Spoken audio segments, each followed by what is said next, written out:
SAFM to 32195. That's SAFM to 32195 and we'll call you back. Clientele General is a licensed non-life insurer and an authorized FSP. Standard rates and terms and conditions apply. Get ready to honor Madiba's legacy together.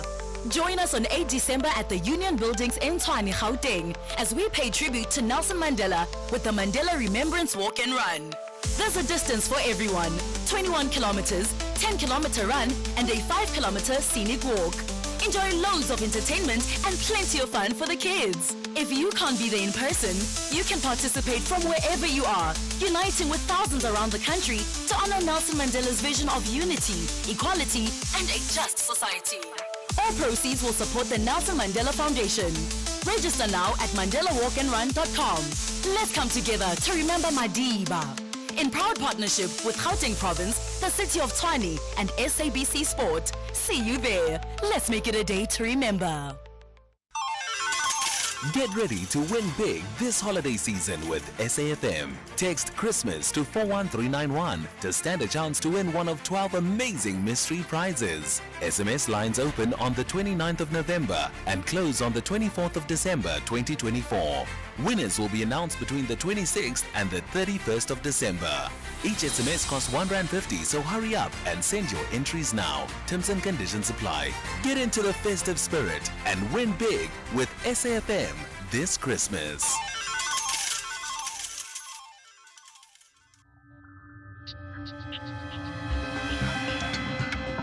The National Pulse with Ashraf Garda on SAFM.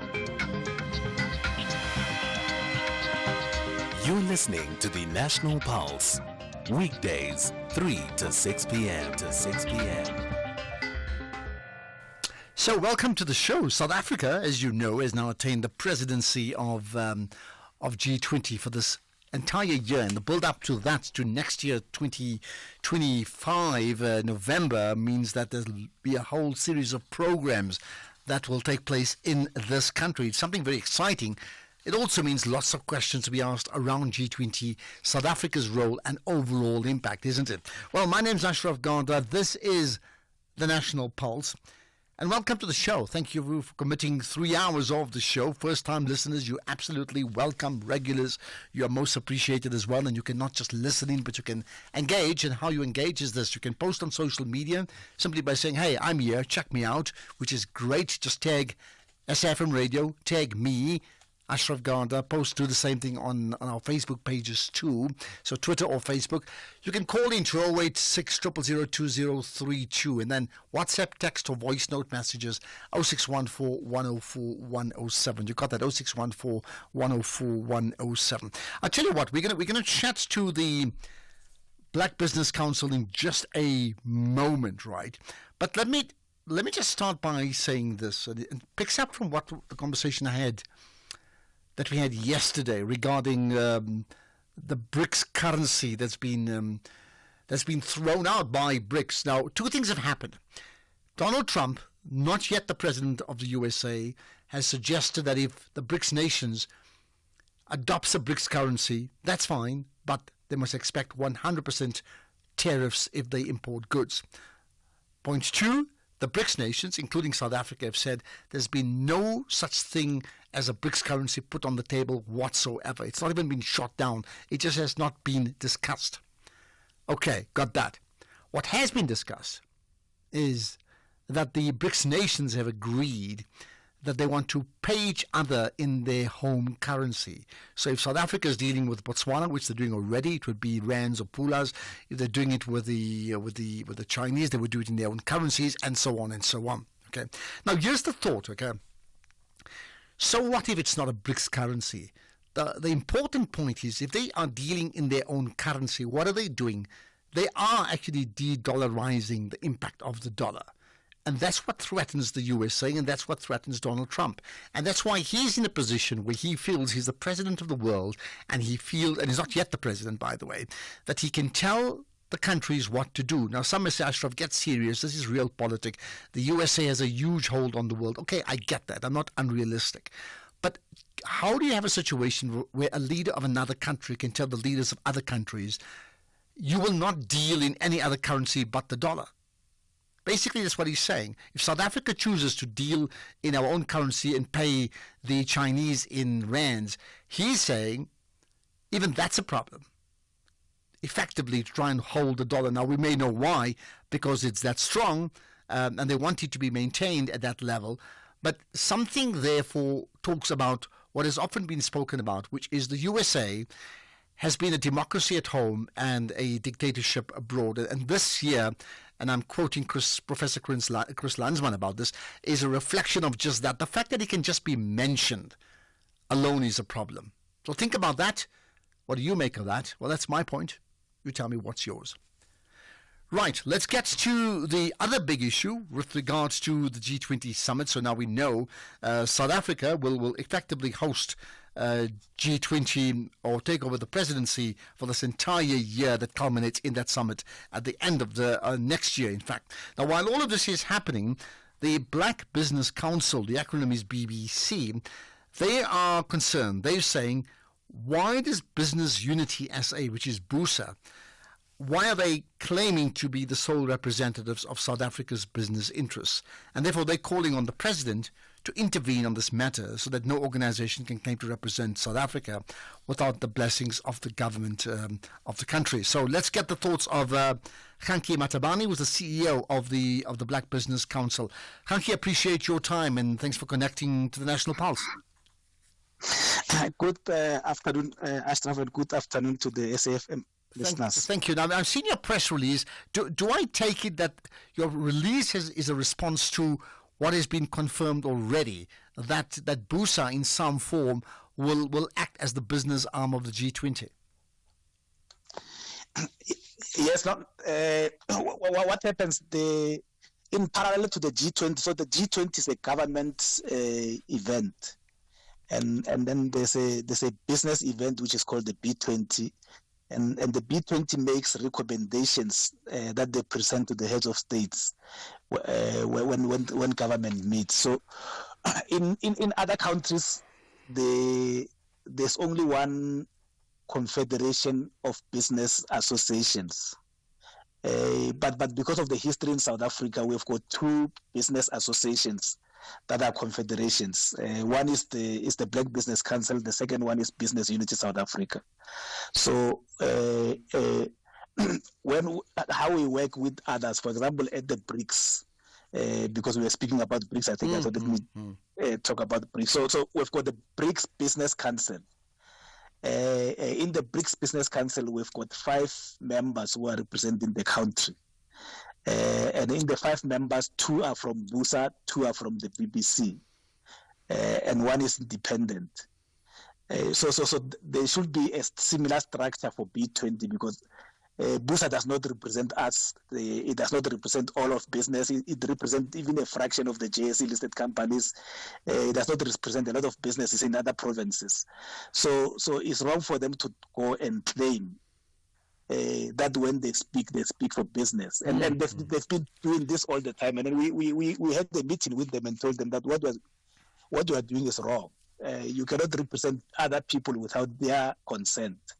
And while they are there, they are able to speak for themselves. So you've got no authority to speak. So how did they respond? What I'm saying is this: did they choose to be the business representatives within the B20, or ultimately can they act only because the president allows them to act in that position? What I'm asking is, whatever your personal feelings are, shouldn't this be a question put to Ramaphosa, which I know you've done that, but isn't that where the buck really stops? Yeah, it should be, because when you like anyone, like you, if you go and claim that you are representing the country, you should have a blessing of the people who are running government. But what BUSA did opportunistically, they went to Brazil and say to the B20 they are the only representative of business, and then they appointed themselves to positions in Brazil.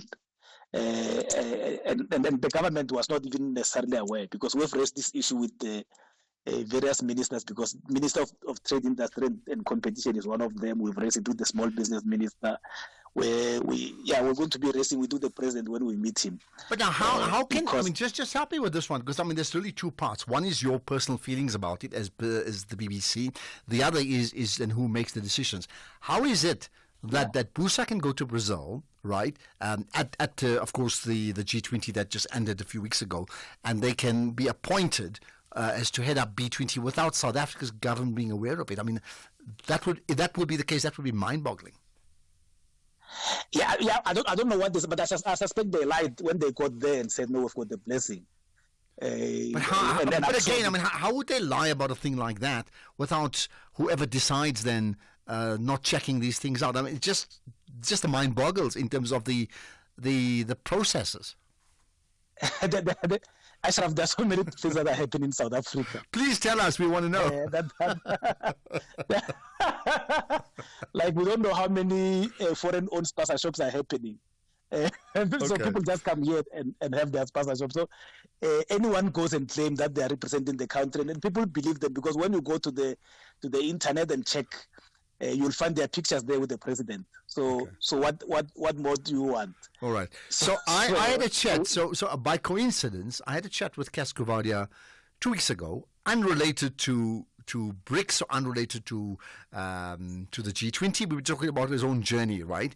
And of course, he's the CEO of Business Unity SA, and he made the point then in that conversation with me that yes, Busa will effectively, he as the head of Busa will actually head B20. So he's confirmed that he's also the figurehead. He's confirmed that to me, just very, very, very by the way, right? Now, you clearly don't agree with that, right?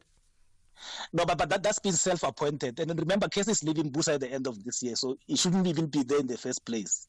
There's a new CEO of Busa who's taking over in January.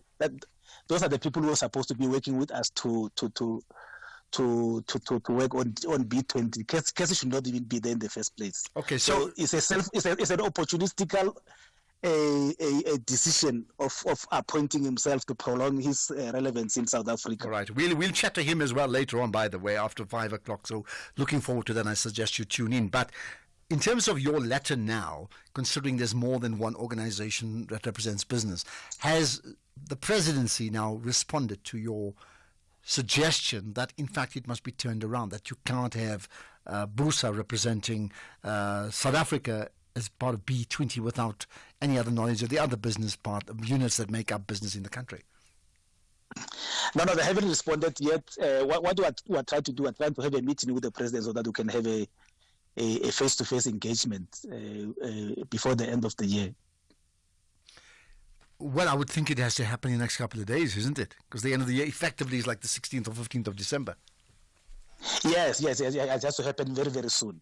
Probably next week. It has to happen. What happens if President Ramaphosa and the other leadership of government decides we hear you, but in effect, it's no lie, we actually have appointed Busa? What happens next?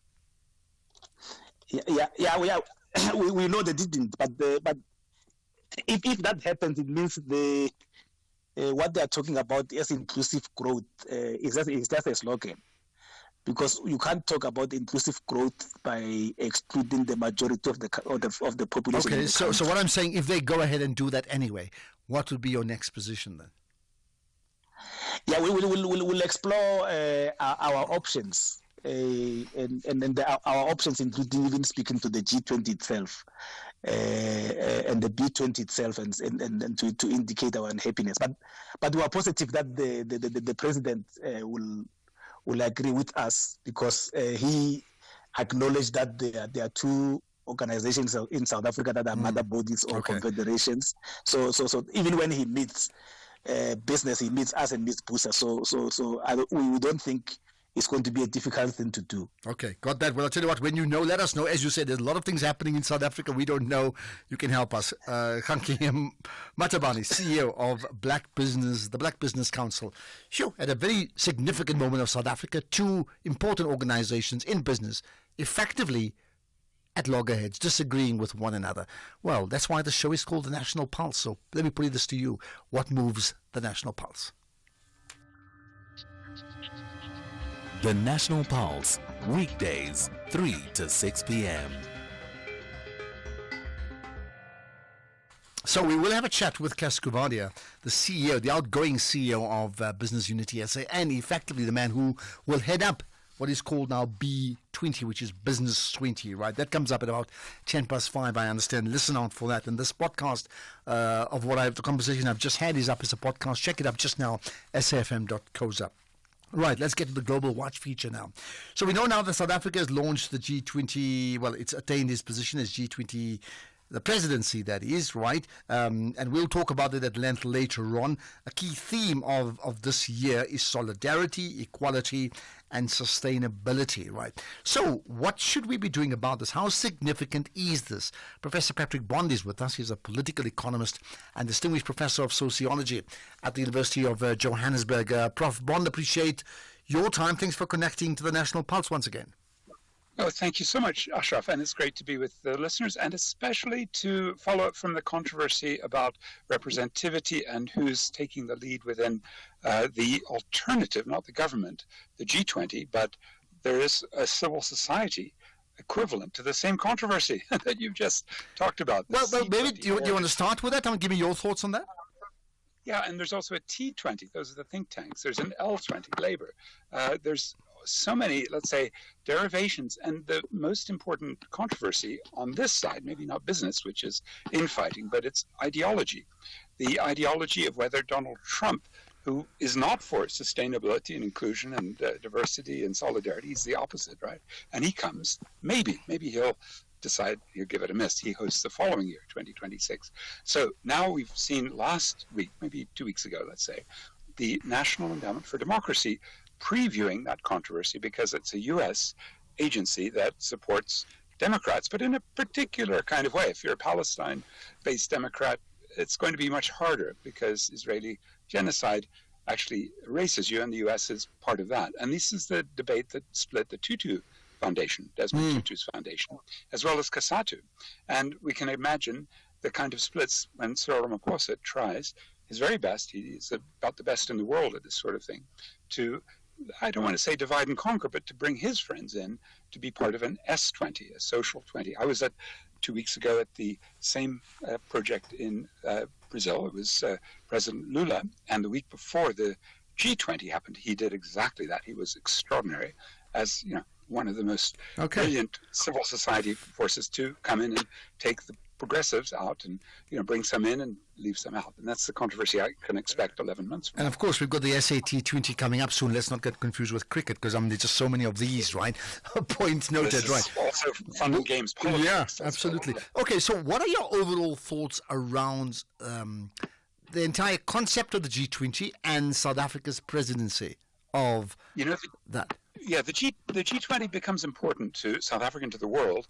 It was a sort of pocket institution from the late 90s, but it became crucial in 2008. The reason was George W. Bush, the son. He was running the U.S. and he didn't have enough money to bail out his banks. Literally, he said, well, we're not going to be able to stop from October of 2008 a massive financial meltdown was occurring just like the Great Depression, the 1929 crash. It was the same trajectory. So he said, let's put not just the G7, or it was then the G8, because Russia was a member. Let's put a G20 together to beef up our ability to deal with global economic problems and the financial crisis, setting up as the most crucial to bring in money from China and Saudi Arabia and those that had big surpluses. That's the origin. It was needed again in 2020 during COVID.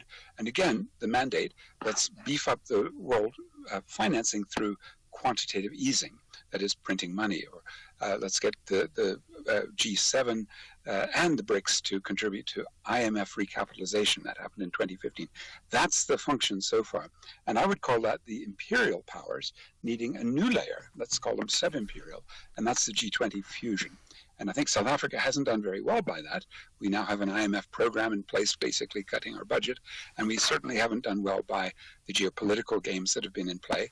South Africa takes a principled stand on Israel, that it's committing genocide, and the U.S. is ready to chop AGOA, and it's going to be much, much worse when Donald Trump takes power. So that's the basic background. Should you legitimize a G20 that really the U.S. is ultimately wanting for its own uses, except now we have Donald Trump, who is an isolationist. They call it nativist or paleoconservative. So would you then say that amongst, I mean, I know there's so many nuances, but in broad speak right now, practically the G20 is an extension of the U.S. Social-political agenda? You know, it could be if Narendra Modi hadn't hosted last year, very powerful Indian leader, and Lula, the probably most powerful figure on the left of the kind of global mainstream stage. But what they tried to do was to solve many of the problems. The term sometimes used is the poly crisis. There's so many ultimately, let's say, unsolvable problems. And the ones that come to mind immediately, as you heard President Ramaphosa say, debt, and those are especially African countries in debt. And here's where, again, de-dollarization. There's just too much power for the U.S. Fed, that's the central bank, the Federal Reserve. They could raise the interest rates from 2022, they started till 24, and we saw big, let's say, high-growing economies in Africa like Ghana, like Zambia, like Ethiopia, go bankrupt. They literally declared bankruptcy because of those high interest rates. Kenya nearly had a revolution. Mozambique's under pressure again.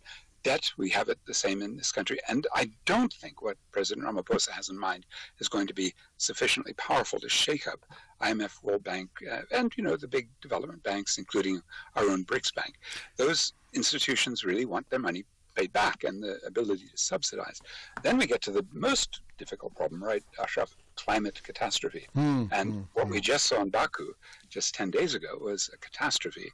Although South Africa, with a very conservative environment minister, Deon George, aligning with the West, he celebrates it. The rest of, Africa walked out, the rest of the continent. And it's partly because the U.S. and the other rich countries who did most of the historic damage of pollution wouldn't pay enough, measly $300 billion a year, which is not even including inflation. You see those massive problems, inequality, global financial turbulence, and we haven't even begun to talk about the wars, which, frankly, 2 weeks ago in Rio, they couldn't talk about either. Too much of a split. So I think the world is, getting a little frustrated with this G20, and I don't think even as skillful a politician as Cyril Ramaphosa can, with all of his eloquence, deal with the likes of a Donald Trump. We had that 2 weeks ago. Javier Milei, the Argentine far-right president, nearly destroyed it, nearly sabotaged. He basically put in his objections ultimately, but he was about to do a blockage. And that, I think, is what we're going to see more tension around in the coming So you're months. saying that he may not be able to deal with a Donald Trump, and I think we can understand why. What would happen if he can't? Because just help us understand this. When a country takes over the presidency of the G20, as South Africa has done now, and obviously Ramaphosa by extension is the president of the country, then is the president of the G20 then for the year, right? How much clout and decision-making by decree does that person have? Or is it ceremonial only, and a lot of it is still done in consultation, as would maybe happen in every other organization in the world, year on year on year? No, it's very important because they can set the tone and also messaging, but also the discussions get, shaped by what the host country wants. And as you heard, ideas like solidarity, those are terribly important. But the intellectuals that feed into this, the think tank 20, T20, sometimes people joke that that's a group where people are paid to think by the people who control the tanks. So it's not particularly a critical force, although these three that are hosting, including my colleagues at UJ, as well as Institute for Global Dialogue and South African Institute for International Affairs, they're very, very competent. But the question is, will the real anger on the ground, the sort of frustrations, the difficulties that saw our own ruling party lose so much support, will that be recreated? And I can predict safely a protest, whether they put it 5K away, as they did with the BRICS protest, August 2023, or they allow it a little closer. You'll see a lot of dissidents in South Africa who don't think the G20 has what it takes. Okay, just lastly, we're on to news. Just therefore, one word that you would describe your feelings about the G20, all things considered. One word? Maybe I'll do two. Imperial, sub-imperial. And it's really a fusion, but there are tensions, and the tensions are Ukraine, Israel, all sorts of tensions that I think can't be suppressed, as you saw with Donald Trump's brutal tweets that, all this sort of fake news about de-dollarization. But you can see what a bully and what a con man we're dealing with in the most powerful force within the G20. Okay. It's regrettable, but that's the terrain that we're going to be on for right. 11 months. Imperial and sub-imperial. We'll hold you to that, and we'll certainly have further conversations around it. Appreciate your time. Certainly some significant insights coming from Professor Patrick Bond, who is a political economist and distinguished professor of sociology at UJ. By the way, UJ up for a major global acknowledgement. We'll talk about that at 10 to 6 this evening. Don't forget that. Let's get the news headlines. Here's on Dela Mbana. Thank you, Ashraf. In the news headlines, Limpopo Premier Poppy Ramathuba has conceded that the provincial roads need to be rehabilitated to improve safety. Limpopo is facing a backlog of over 13,000 kilometers of road that need to be upgraded.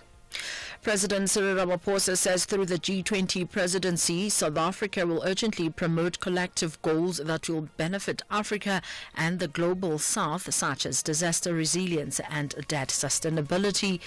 And the Taliban is reported to have banned female students in Afghanistan from enrolling for medical training, the only form of higher education that had remained available for women. A full update follows at the top of the hour. SAFM, guiding you through the rush hour traffic. Good afternoon. Starting off with Gauteng, the M1 southbound in central Johannesburg is a crash before Crown Interchange. Main Reef Road is queuing through Crown City West area, and Eskom Pahleli Drive northbound in Pretoria has delays towards Mood Street. In KZN, the N3 westbound queuing towards Cliffdale. The N3 westbound in Ashburton has a stationary truck after Linfield Park exit. The N2 northbound is queuing towards Westwood Mall. Bayard Road has truck congestion near South Coast Road, and Umgeni Road westbound slow moving through Springfield Park. In Cape Town, the N7 checks Havel Drive southbound has the left lane closed between Beaufort Circle and Jakkelsvlei Road due to road surface repair works. The N1 outbound slow moving towards Okavango Road. The N2 westbound is queuing towards Baden-Powell Drive, and the M5 southbound slow moving towards Racecourse Road exit. With your traffic update, I'm Irma G. This is SAFM Sports with Doming Kapele. Right, let's talk sport as we do every half on the half hour right through. Right, to me, what's the big stories today? Well, a very good afternoon to you, Ashraf, and our listeners. Let's start things off with netball this hour, where Netball South Africa President Cecilia Molokwane has explained the decision to schedule the SPAR Senior National Championships in December. The annual tournament, which began on Monday at Ellis Park Arena, will conclude on Saturday with the crowning of new champions. In previous years, Potchefstroom and Rustenburg hosted the competition during Women's Month in August, but the NSA opted to move this year's event to the end of the year despite scorching summer heat. We tried August, and we knew that we are not going to win because there were Olympics and Paralympics, and as a sporting coach and as affiliates of SASCOP, we thought let's support the Olympians that are going there, because they're not going there to represent themselves but the country as a whole. So and the other thing is, when you have a big championship like this, you want the media there, and we knew that we are not going to have the media, especially SuperSport, who airs the game live, and we understand that we are all on the same channel with the Olympics, so we are not going to get the airtime we want. And then we wanted these championships to be an exposure, because as they play like this, remember it's aired in Africa, it's aired international, and some of these players can be spotted and be playing in those countries. So it's not just all about this, but it's also about having the players being there at the tournament. Because if we have scheduled it in October, it was going to be a problem, because in October it was not going to happen because they were writing exams. So December everybody's finished, and we're hoping that before they go on holiday they play these championships. Well, Polokwane was initially set to host the tournament this year following Rustenburg's turn last year. However, the Limpopo government failed to complete the court renovations in time for the championships. Then moving on to football, Banyana coach Desiree Ellis says that they had great preparation for the upcoming CAF Women's Africa Cup of Nations. This is despite losing back-to-back games against Jamaica. The South Africans suffered their second loss this morning, going down 3-2 to the Reggae Girls in Montego Bay. away Jamaica after the first encounter on Friday ended 3-0 in favor of the hosts. Now, Banyana were using the matches to get ready for the defense of their WAFCON title in Morocco next year, and Ellis believes they are well on track. We played the way we wanted to play, moving the ball around. I think our movement up front, especially in the first half, could have been better. We came here without a striker because we had a couple of withdrawals just before we left, and also we couldn't replace anyone. But I think we also gave some debuts to players. We had a 21-year-old centre-back who played for the first time, and I think she had Shaw in the back. Tonight she had her in the back pocket. She dropped deep, she couldn't get past her. So for us, that's a plus. We also got a left-back who last played for us in 2022, who we brought back as well. That's another big plus for us. But also having some of our players back. We still have a lot of players missing, and I think that augurs well for us going forward. You know, we're preparing for the WAFCON to defend our title, and this was great preparation.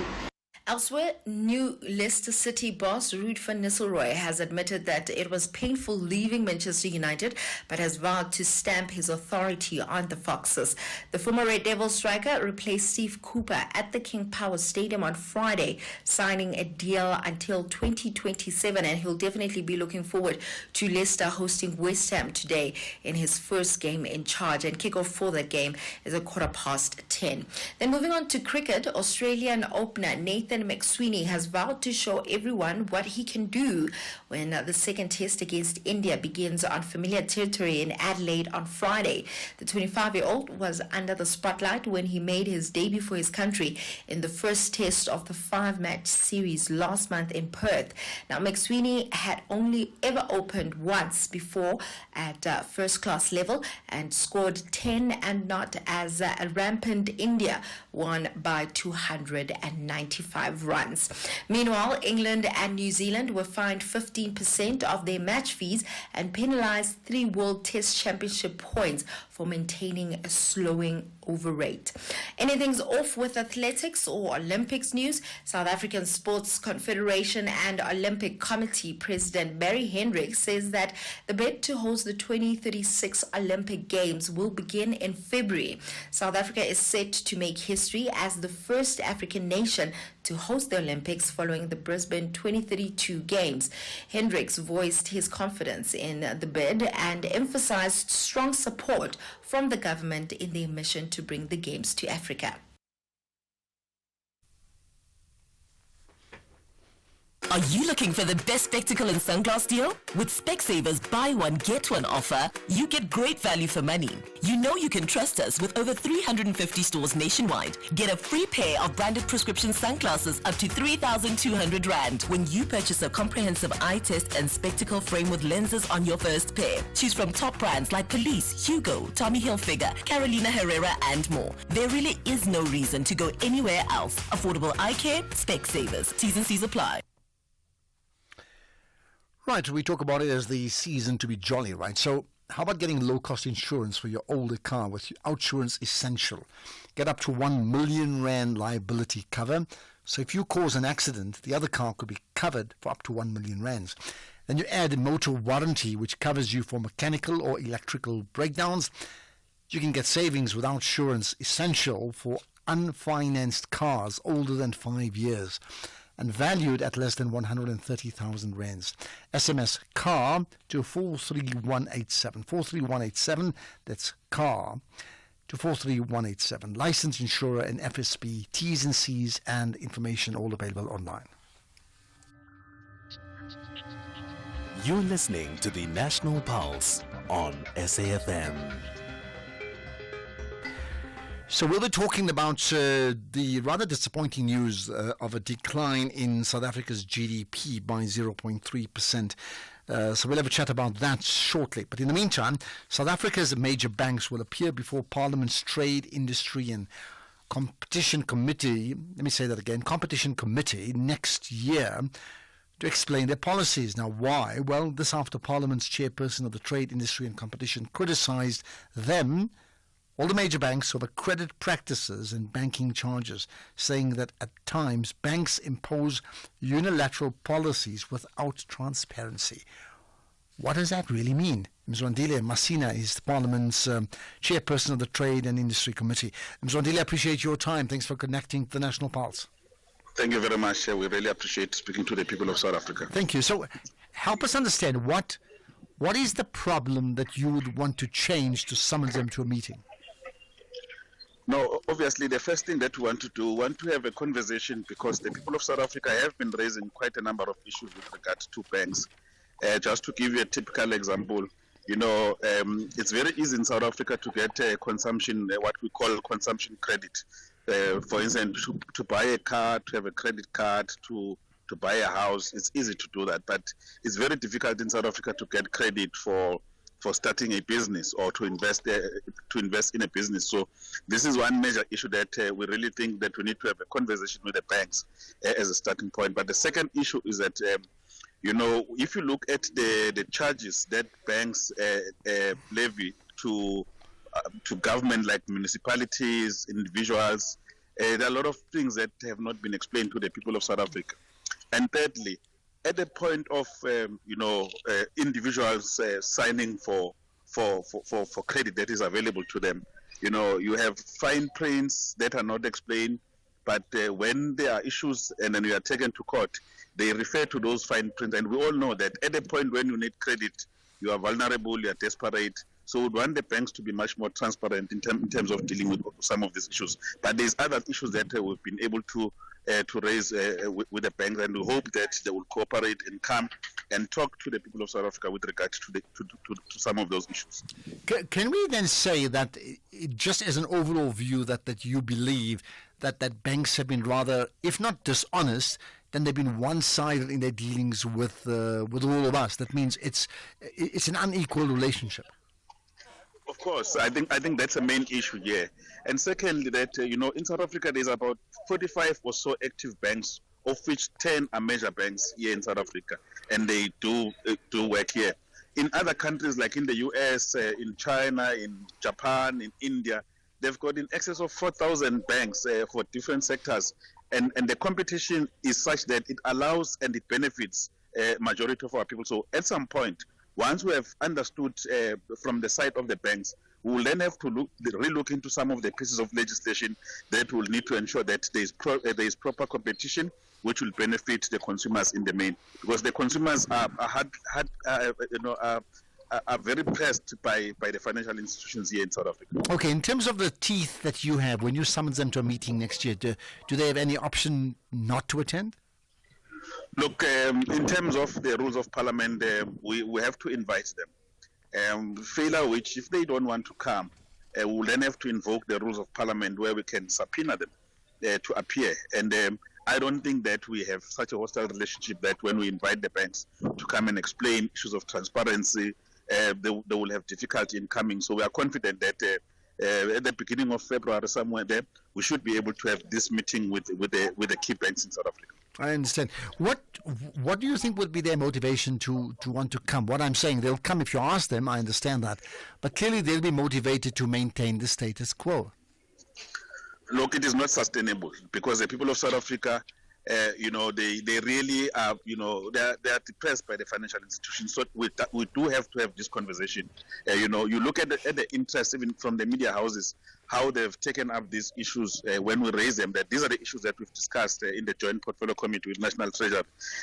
I don't see a reason why the banks would want to stay away, And there's many other issues that have been raised, which the banks have not been able to explain to the people, including, collusion that led to some of the behaviors that were unacceptable. So we would want to raise those issues, and Parliament is a democratic place where all parties are represented. So and we have no doubt that these banks will now have to appear there and ensure that we can have this conversation, and then ultimately after that meeting we'll be then able to go back to the people of South Africa to say, look, having conversed with the banks, these are the loopholes that exist, and this is what we will do using the law of the Republic to ensure that our people are not worse off.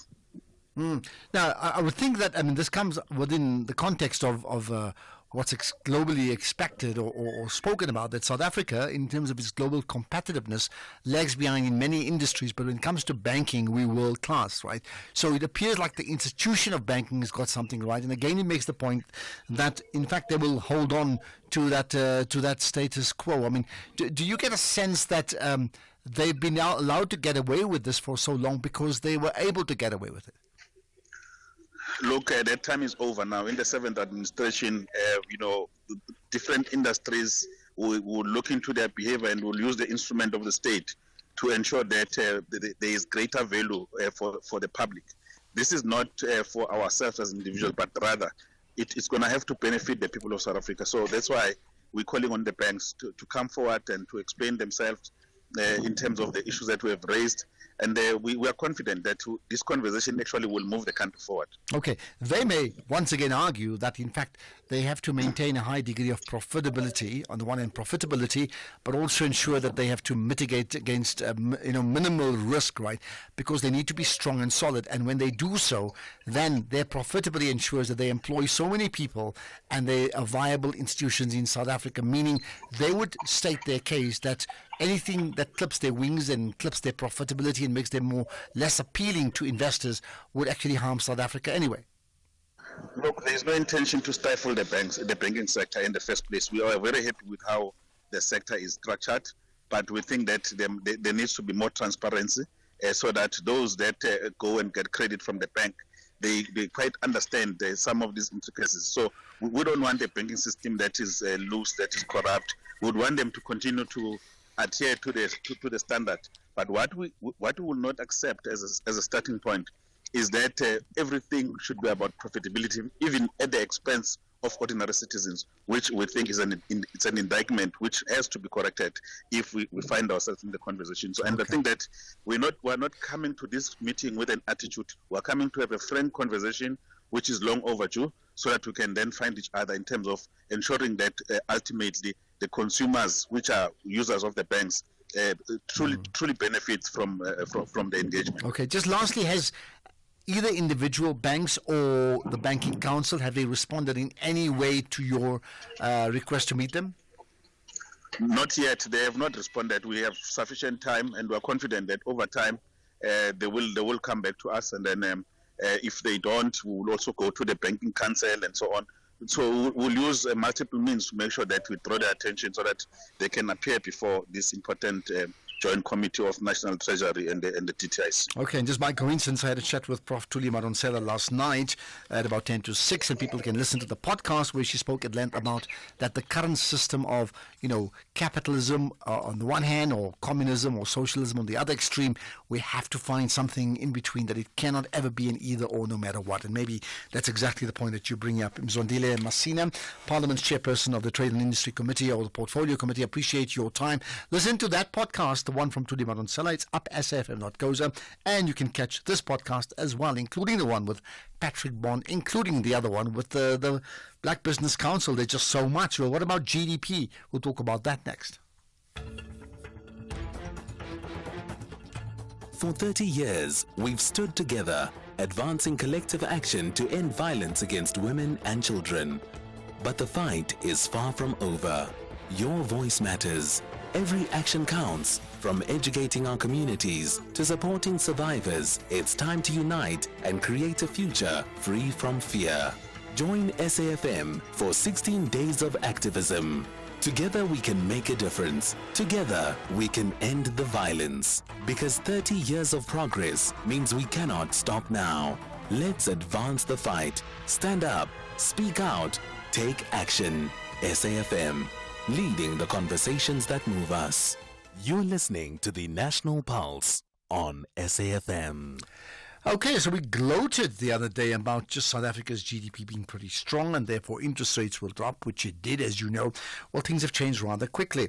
The latest figures from Stats SA show that South Africa's economy now unexpectedly, and it's a key word, unexpectedly contracted in the third quarter.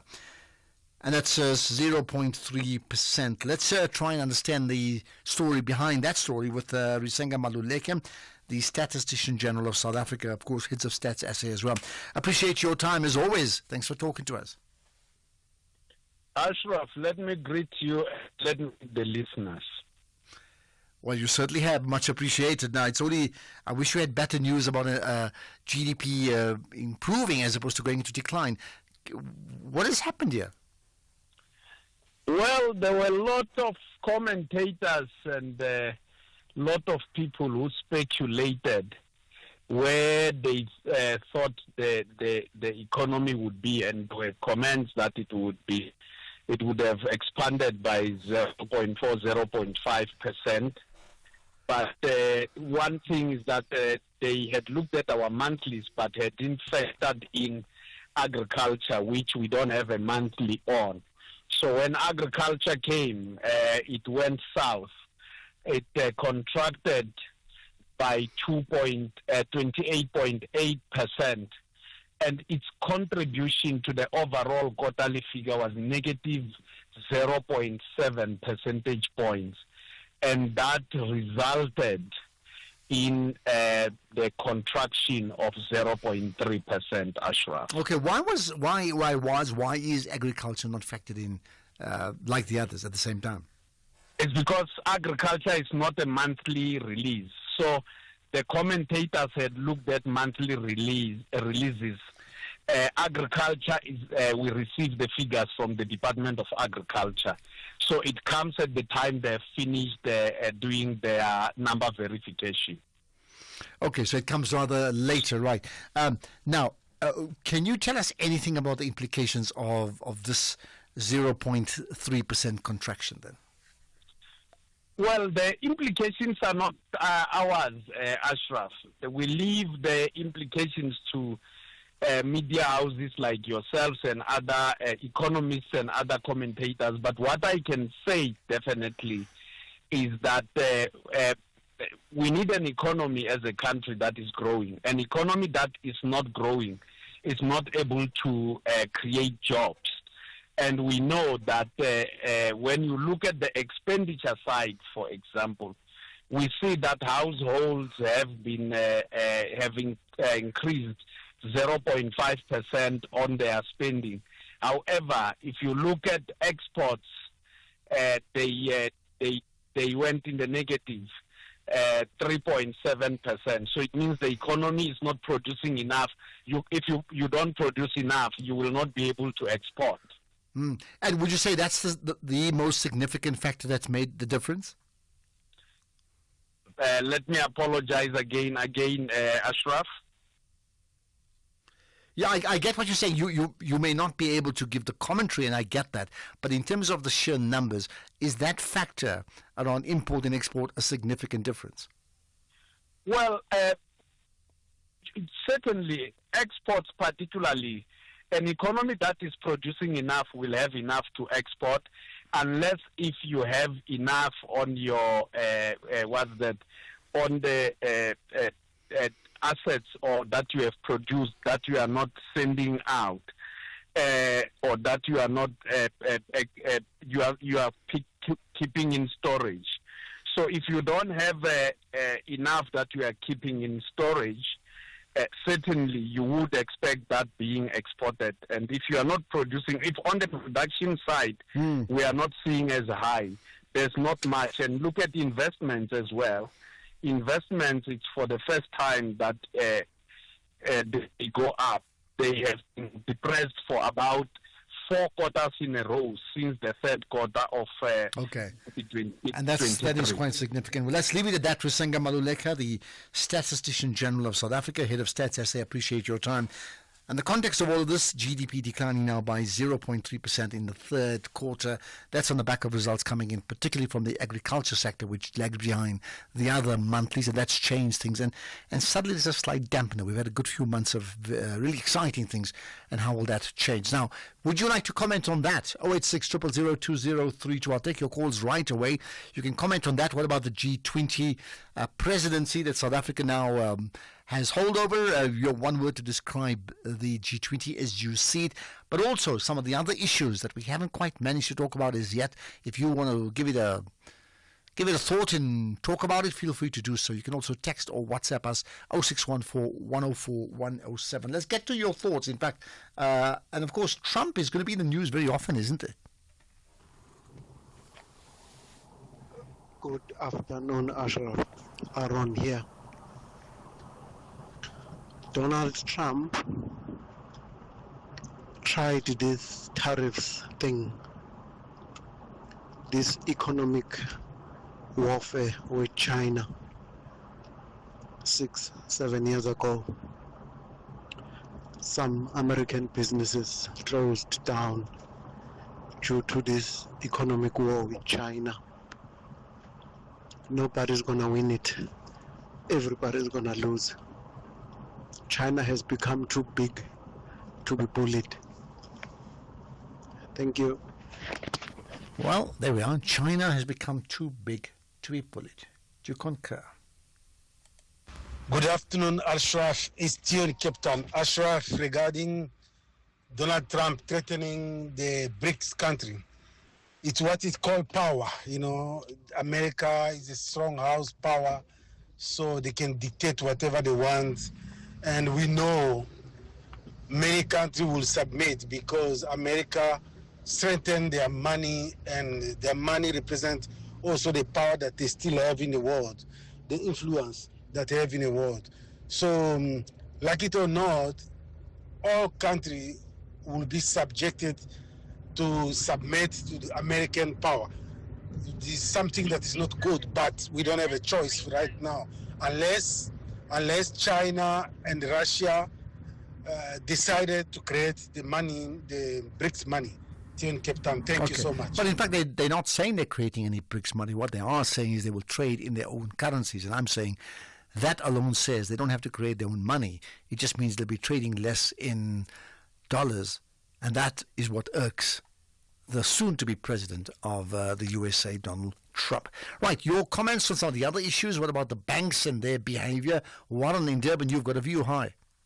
Greetings, Ashraf. Thanks for the great show as always. Thank you. Quick, my issue, and I hope Parliament also adds this to the agenda, is the practice of automatically increasing the interest rates on existing loans when the Reserve Bank increases, the prime lending rate, because this practice is punishing a lot of families. You know, when you originate a bond, you can afford the rates, and then something happens in the economy, and then the prime interest rate goes up, and then suddenly your interest rate goes up, and then you get under pressure for something you've not done. But how do you go around that? I mean, listen, let me put it this way. Certainly none of us wants to pay more on our bonds or any loans that we have. Absolutely none, right? But for all of us, unless you have a fixed rate of interest, which is then not linked to any changes in the prime lending rate, which by its nature means it'll be higher because they have to hedge against it. If it's linked to prime, whenever it goes up or down, whichever way, naturally banks have to kick in immediately. That's the point I'm raising. I don't understand why it's a natural thing. I don't think there's anything natural about it. Because it may be more expensive. Paying what I agreed to pay. Don't punish me for because you're making me pay a new price for. But you see, the banks may say go back. But the banks may say go back to the Reserve Bank. They're the ones who raise the interest rate, so it's costing them more money. Look into it. Parliament needs to look into that practice. It's punishing ordinary families for something that they've not done. Okay. They could afford their bonds, they've been paying it, and then suddenly, because of inflation now, and the practice in fact contributes to inflation itself. And I think it's like saying that you must pay more for a loaf of bread you bought last week because the price of flour has gone up this week. I think there's something fundamentally wrong about it. Well, it may be but if you signed on that you're linked to any changes in the currency, then you have. I mean, I hear what you say. I mean, you don't have a choice, because if you say no, they're not going to give you the bank loan. I mean, I get that. And that's the problem that needs to be looked into. All right. Well, I'll tell you what, it's a hugely emotional issue, Warren. Thanks for that call. I wonder if others feel the same as well, to say, what is this thing about, your interest rate it goes up the moment your home loan rate goes up, the moment the interest rate goes up 0.25%, you go up 0.25%, and according to Warren, that's not fair. Right. I'll get to. In fact, Bongani, if you can make a quick comment, go ahead, Bongani. Hi, Ashraf. Yeah, go ahead, Bongani. Hi. Yes, I called, man, because of frustration. We have a case of a missing person, possibly a kidnapping or a GBV matter. We are in Mpumalanga, Hamas Bay, and the parents of the children have been waiting for about 3 hours now, plus. And 2 police vans have left what were there. including the chief of relief. And apparently, they work in sectors within the township. So if your matter is from another sector, they can kill a person across the road. As long as the van for that sector is not the one at the police station, nothing happens. Oh, So I called to try and get some assistance on behalf of them. And when I called, your colleague, your producer, told me that they're gonna try to get hold of the MEC and so on. And then I told them at the station. So it appears they've quickly found a van. Okay. So, yeah. Well, that's good. I mean, I'll follow up with Keys as well, my producer, and let's see what's come out of it. But I mean, it is good news. That's fantastic. I need to let it go now because it's the news time already. But I'll tell you what. Let's see if we know much more, and we've got your number as well in case you can give us a further update sometime down the line. Let's get the news now. It's 4:00.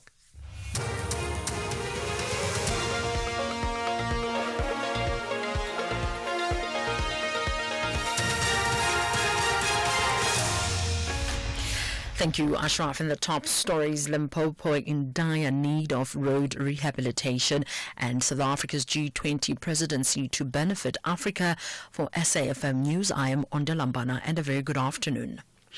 Limpopo Premier Popi Ramathuba has conceded that the provincial roads need to be rehabilitated to improve safety. Limpopo is facing a backlog of over 13,000 kilometers of road that need to be upgraded. Last month, Road Agency Limpopo dismissed its Chief Financial Officer, Gabriel Maluleke, over allegations of failure to deliver roads promised to communities. The promised roads that were not delivered amount to 1.3 billion rand. Ramathuba launched the festive road safety campaign at Manzole Way Bridge outside Bilabila. Ramathuba urged drivers to be cautious on the roads. I'm the first person to admit that our roads have got challenges and they require intervention, and we're working on the intervention, but that doesn't give you as a driver to leave your responsibility of. You stopped me when I was explaining to you that I met a pilot who told me that the reason why he has flown more than 500,000 people and has never killed a single one is because before he starts flying, he check his plane. Ramathuba says reducing trading hours for taverns will help curb road fatalities. She says alcohol consumption plays a role in many accidents that happen at night. That was the people of this province, having seen what alcohol in the early hours is doing to our people. We have got a forensic pathologist who did a study in terms of the people who are dying on R71 towards Mangwe. We realized that most of them, including the ones who died on Sunday, were coming from that particular road, coming from a tavern this side and crossing early hours being drunk. So that, even after consultations, came up with that. President Cyril Ramaphosa says through the G20 presidency, South Africa will urgently promote collective goals that will benefit Africa and the global south, such as disaster resilience and debt sustainability. He officially launched the South Africa's G20 presidency during a media conference held at Parliament. South Africa takes over 1 year rotational presidency from Brazil. The country is hosting the summit under the theme Solidarity, Equality and Sustainability. Ramaphosa says low-income countries battle to recover from ever-increasing climate change-induced disasters. The increasing rate of climate-induced natural disasters is affecting many countries around the world with a devastating impact of those countries that cannot afford the costs of recovery as well as rebuilding. We will elevate this issue to the leader level, calling for the global community, including the international financing institutions, as well as the development banks and the private sector, to scale up on post-disaster reconstruction. A Palm Ridge mother's bid to appeal her murder conviction and sentence has been postponed to February next year. The woman, dubbed the Palm Ridge Mother, murdered her partner during a domestic violence incident in 2018. She was sentenced to 10 years in the lower court in November 2022.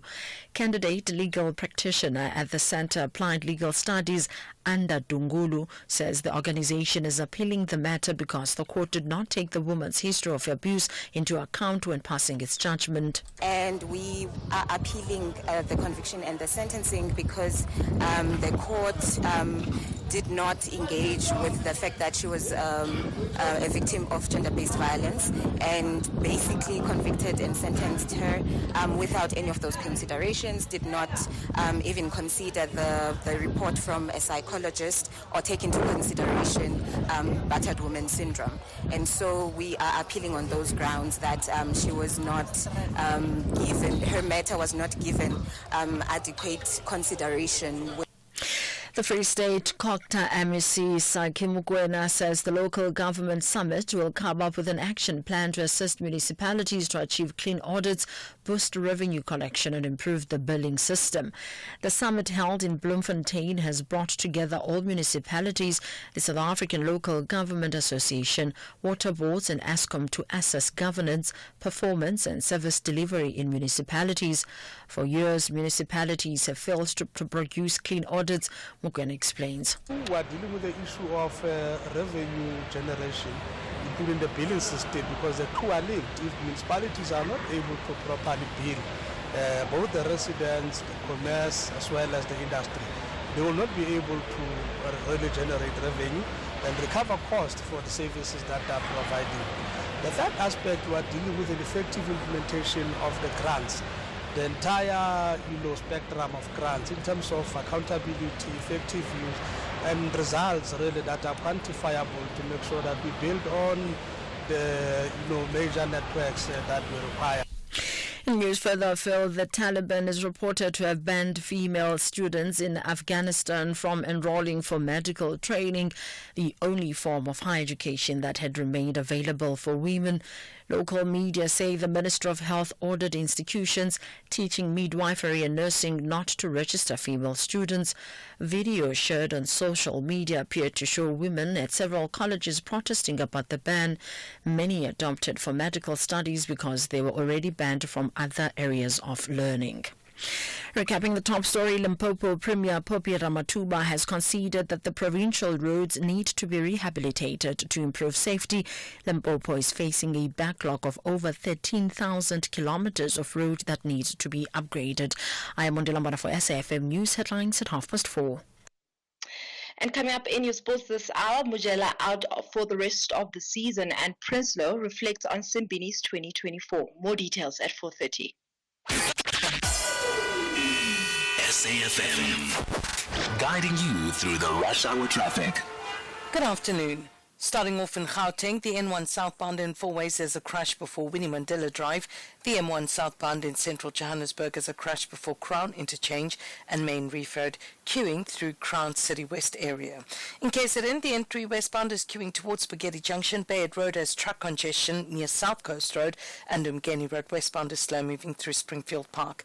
In Cape Town, the N2 westbound queuing towards Baden-Powell Drive. The M3 southbound is queuing towards Rhodes Drive. The M5 southbound slow moving towards Racecourse Road exit, and the N1 inbound slow moving on the elevated freeway. With your traffic update, I'm Irma G.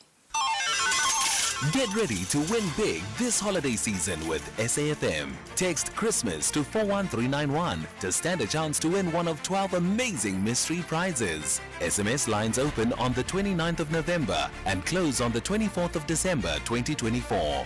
Winners will be announced between the 26th and the 31st of December. Each SMS costs R1.50, so hurry up and send your entries now. Terms and conditions apply. Get into the festive spirit and win big with SAFM this Christmas. The SAFM Playwriting Competition is back. After receiving hundreds of entries last year from South African writers of different ages and ethnic groups sharing their stories, now the time is yours. It's your story. You decide.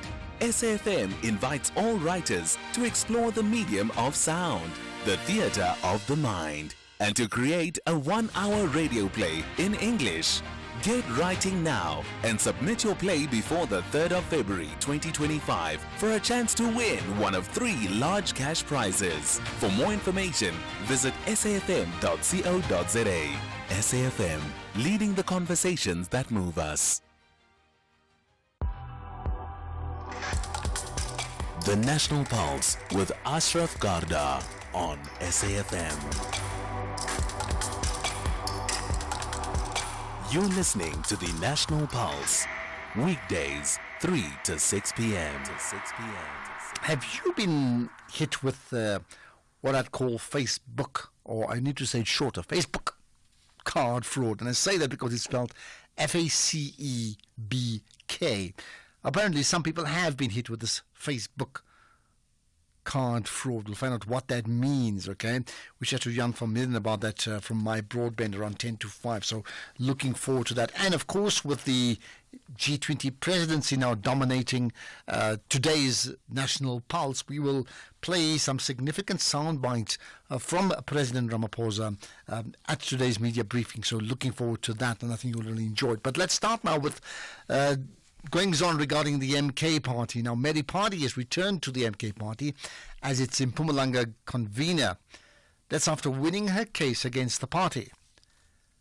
So Party, who is a renowned businesswoman and president of the Truckers Association of South Africa, well, she was fired for alleged mismanagement of funds and hatching an assassination plot against her rival in the party. Now, the SABC News reporter Motsebe Monareng was in court, so let's find out what was uncovered today. Motsebe, I appreciate your time, and thanks for connecting to the National Pulse. Thank you very much for having me. Okay, so what happened? There's accusations of mismanagement of funds and assassination plot, and yet you have a situation now where this person, Mary Party, then is reinstated. What actually happened? What transpired today in court is that the MK Party legal representatives were not present in court. So Mary Party, as the convener of the province, or as the former convener of the province, she had his her legal representative, which were listening carefully to the decision that has been taken by the court. So the judge, Hank Rulofse, took a decision to say Mary Party should be reinstated to her position as the convener, the leader of the party in the province, and also a member of the Mpumalanga provincial legislature. As we speak now, she should go back to her work as of tomorrow because the decision has been taken. But then the Umkhonto Wesizwe Party, it has got 15 days either to challenge the judgment or the order by the court. That will take us to the end of the year, effectively, right? Why were they not represented in court, the MK Party? In a statement released by the leadership of the province, they are saying that they did not receive any documents which summons them to be in court. But the statement itself, when you look into it, it says members of the party should not go to court, meaning that all supporters of the party or members of the party, they should not go to court because they have not received any invitation by the court to say they should come to court. But it clearly states that they were aware that there was a court case which was sitting today in court.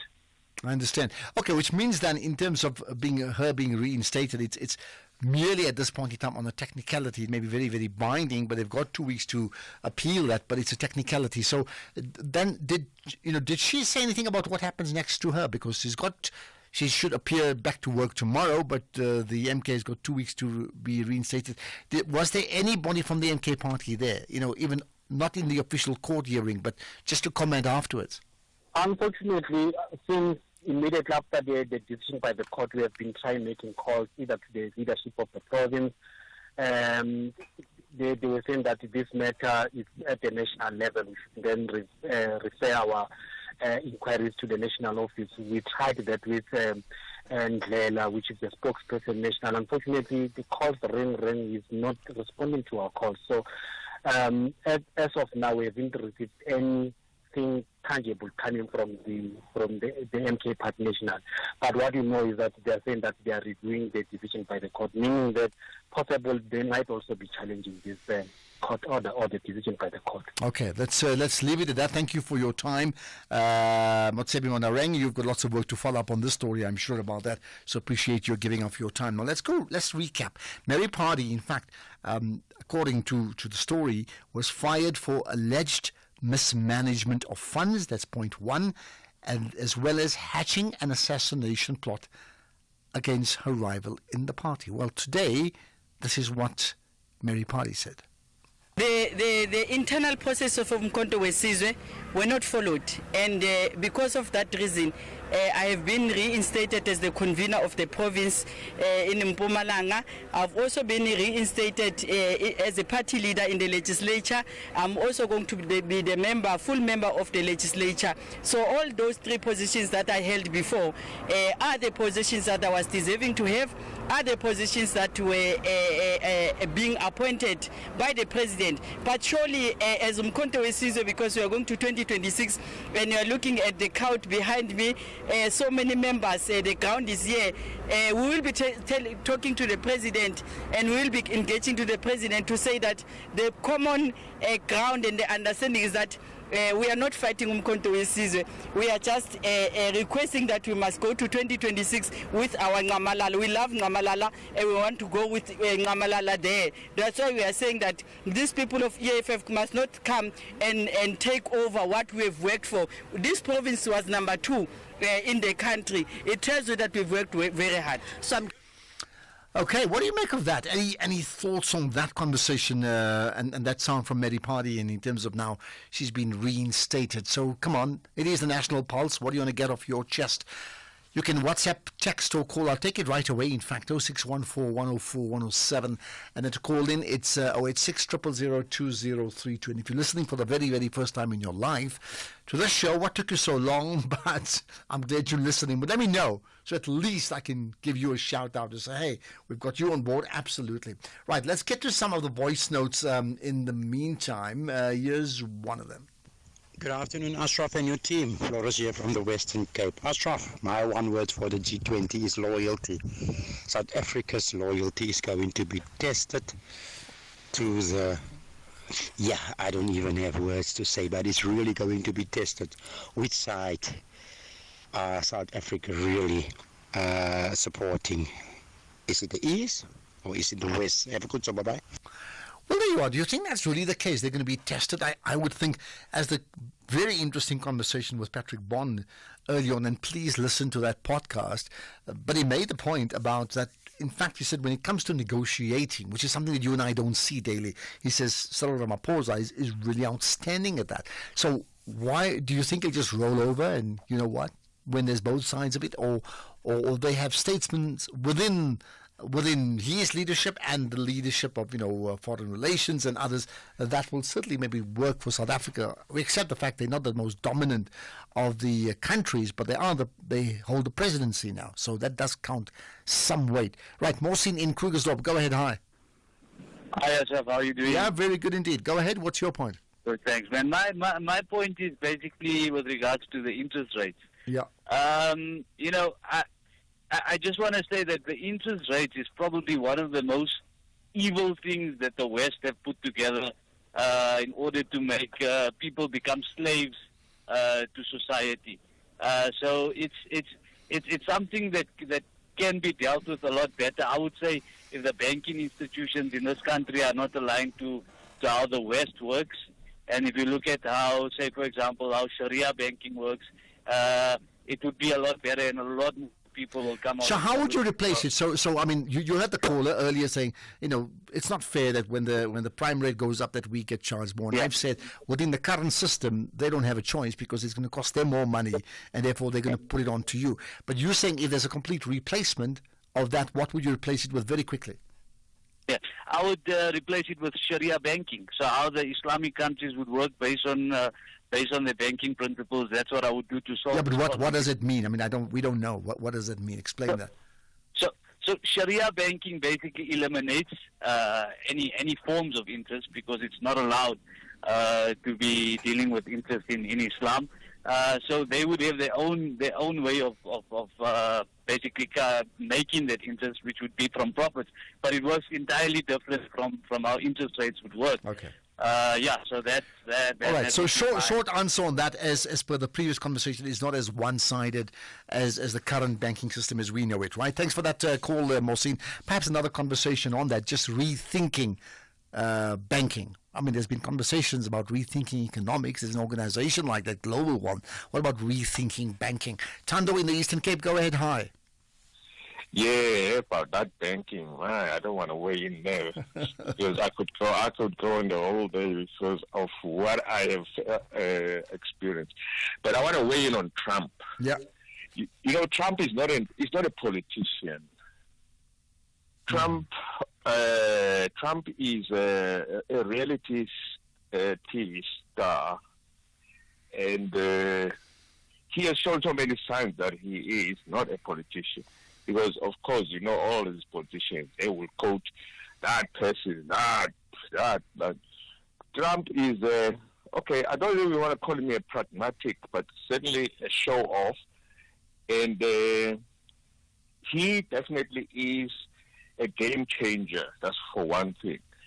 How to deal with him would be perhaps a new ball game for even, you know, the minds who define politics and future and everything that goes with it. But for me, it's a time that actually stands out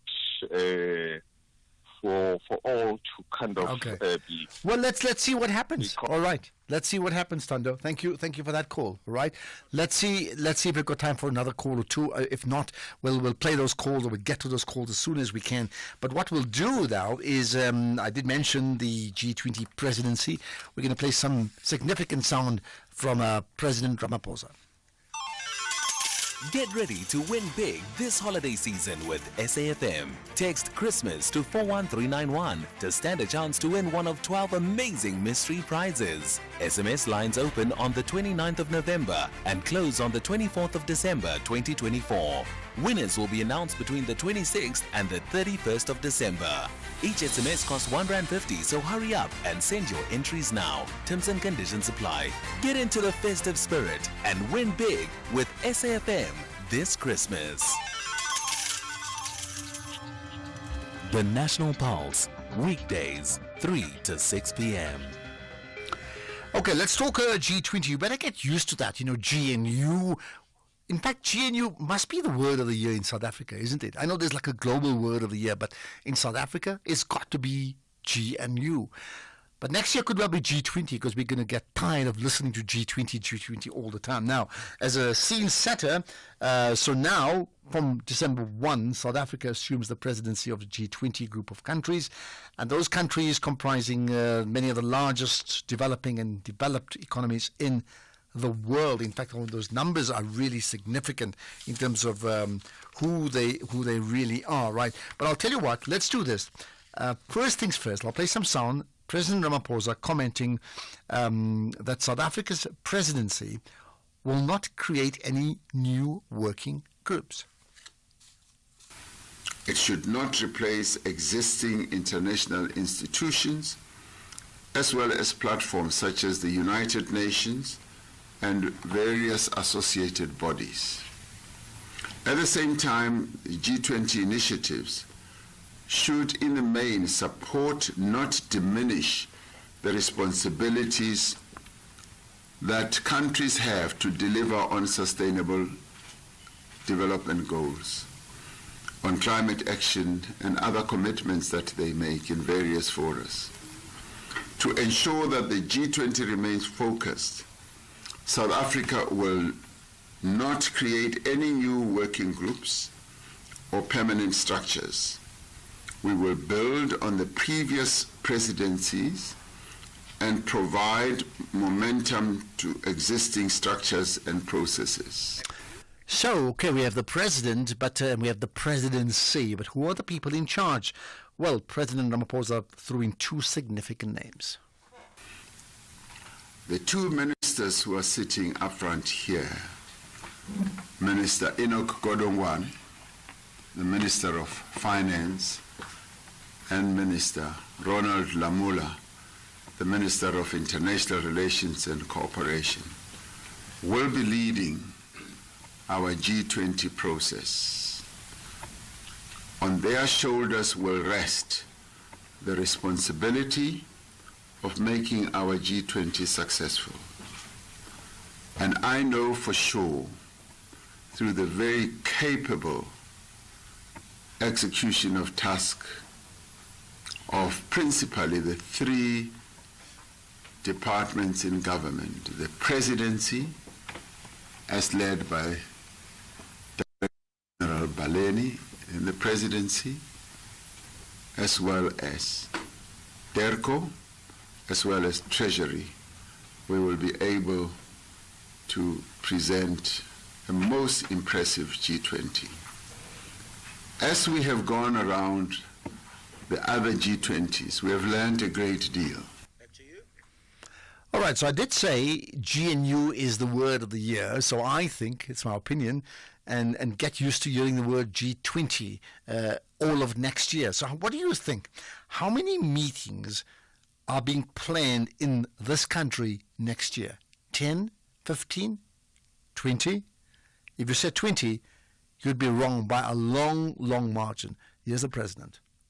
In the world, over the course of the year, there will be more than 130 meetings that will be held in our country, in all our provinces.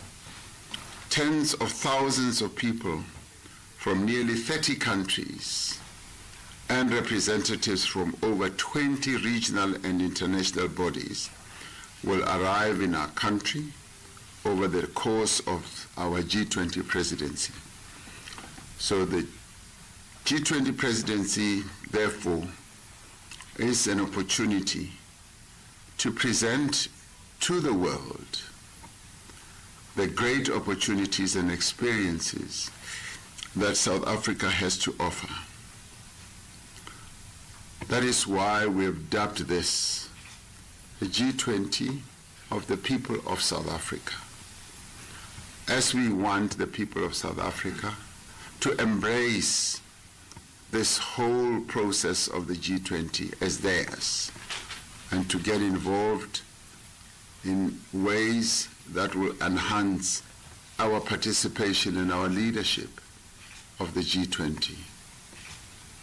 The social summit that was held in Brazil involved some 47,000 people participating in a number of iterations.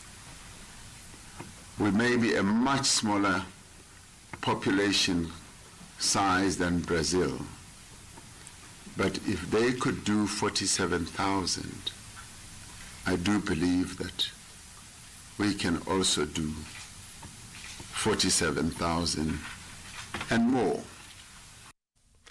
Okay, so what's the plan? What's the plan in terms of South Africa's presidency of the G20, and what will it be doing and not doing all of next year? Africa, that the G20 remains focused on its core responsibilities to address global economic and financial challenges that face the world. It should not replace existing international institutions, as well as platforms such as the United Nations and various associated bodies. At the same time, G20 initiatives should in the main support, not diminish, the responsibilities that countries have to deliver on sustainable development goals, on climate action and other commitments that they make in various forums. To ensure that the G20 remains focused, South Africa will not create any new working groups or permanent structures. We will build on the previous presidencies and provide momentum to existing structures and processes.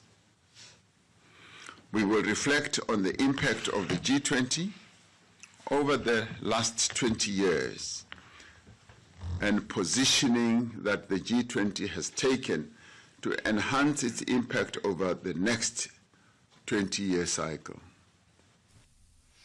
Okay, all of that, those are significant highlights or bullet points, really, with regard to where South Africa stands with regard to the G20. So we do know that the two names, Ronald Lamola, Enoch Godongwana, get used to those names as well in terms of their role in heading up the processes and the execution of South Africa's responsibility regarding G20. Right, now, would you like to pick up any of the comments from what was said by Ramaphosa? Would you like to comment on the MK party story, which just seems rather bizarre to me, once again, in terms of what happens tomorrow, for example? What about the whole Black Business Council challenge to business unity SA? We'll talk to Cascovadia coming up after 5 o'clock. Don't miss that. But let's get to the news now. It's for 30 years on Della Mbana. Thank you, Ashraf. In your news headlines at 4:30, President Cyril Ramaphosa says he has invited the U.S. President-elect Donald Trump on a state visit during the G20 summit. Ramaphosa officially launched the country's presidency of the grouping during a media briefing at Parliament. Limpopo Premier Poppy Ramathuba has conceded that the provincial roads need to be rehabilitated to improve safety. Limpopo is facing a backlog of over 13,000 kilometers of road that needs to be upgraded. And Finland and Sweden are investigating the latest case of suspected sabotage of infrastructure in the Baltic region. A full update follows at the top of the hour. SAFM, guiding you through the rush hour traffic. Good afternoon. Starting off in Gauteng, Bayes Naudé Drive westbound in Fairland has a crash reported near Wilson Street, and the N1 southbound in Midrand has a stationary truck reported at New Road. In KZN, Bayard Road has truck congestion near South Coast Road. She asked to expect delays. And Victoria Embankment eastbound has roadworks with traffic restrictions between Joe Slovo Street and Dorothy Nyembe Street. In Cape Town, the N1 inbound has a crash reported at Monte Vista, and Strand Road eastbound in Stickland slow moving towards the R300 highway. With your traffic update, I'm Irma G. This is SAFM Sports with Tuming Khapele. Okay, let's talk football to me. Right then, starting off with football this hour, Stellenbosch FC have been handed a heavy blow with striker Lehlonolo Mojela, who's ruled out for the rest of the season. The 28-year-old had been signed from TS Galaxy as a replacement for Ikram Reyners and scored 6 goals in his first 9 appearances for his new club at the start of the season. Now, Mojela was hurt in training several days after the final, and while coach Steve Barker said that he expected to have him back sooner rather than later, further medical examination revealed serious damage to his knee. Then in athletics, South African Athletics Coach of the Year, Werner Prinsloo, has reflected on a successful year alongside his star athlete Akani Simbini. Although Simbini did not secure an individual track medal in 2024, Prinsloo is quite pleased with achievements which include a maiden Olympic silver medal as well as participation in Diamond League events and domestic competitions. It's been a good year. In terms of the results, yes, we always knew Paris was gonna be. We were pushing for Paris to be, and the one thing that stands out for me is all the time that he ran in Paris, the 982. That to me is just an achievement in itself. He placed fourth, yeah, but it was just one of those races, one for the ages. We knew that we were pushing for that 9.8s, that low 9.8s the whole year. And we thought, well, if we go back in history, even last year and the year before, a 9.8 would have been at least a silver or a gold. Obviously, we didn't know it was going to be one of those races. But, I'm so very proud of him for what he did this year. Now we just look forward to Tokyo next year. Well, then moving on to rugby, boosted by Springbok experience, Johan Grobler is fired up for Bulls Champions Cup opener against Saracens in London on Saturday. The 5-1 Bulls have had a great start to the 2024-25 URC campaign with 3 victories on the road in 6 matches. Now, 3-time Champions Cup and 6-time English Premiership winners, Saracens' last appearance in the Champions Cup final was their victory over Leinster in 2019. In motorsport's governing body wants to change its rules to limit the way its leadership can be held to account for bad governance. A set of revisions to the statutes governing the Audit and Ethics Committee has been circulated to member clubs to be approved at a vote of the FIA General Assembly on the 13th of December. Now, this would ensure that any ethics complaints were overseen by the FIA President and President of it, Senate, rather than the Senate itself, and they would remove the power of the Audit Committee to investigate financial issues independently. Then finally, in tennis, former Wimbledon champion Neil Fraser has died at the age of 91.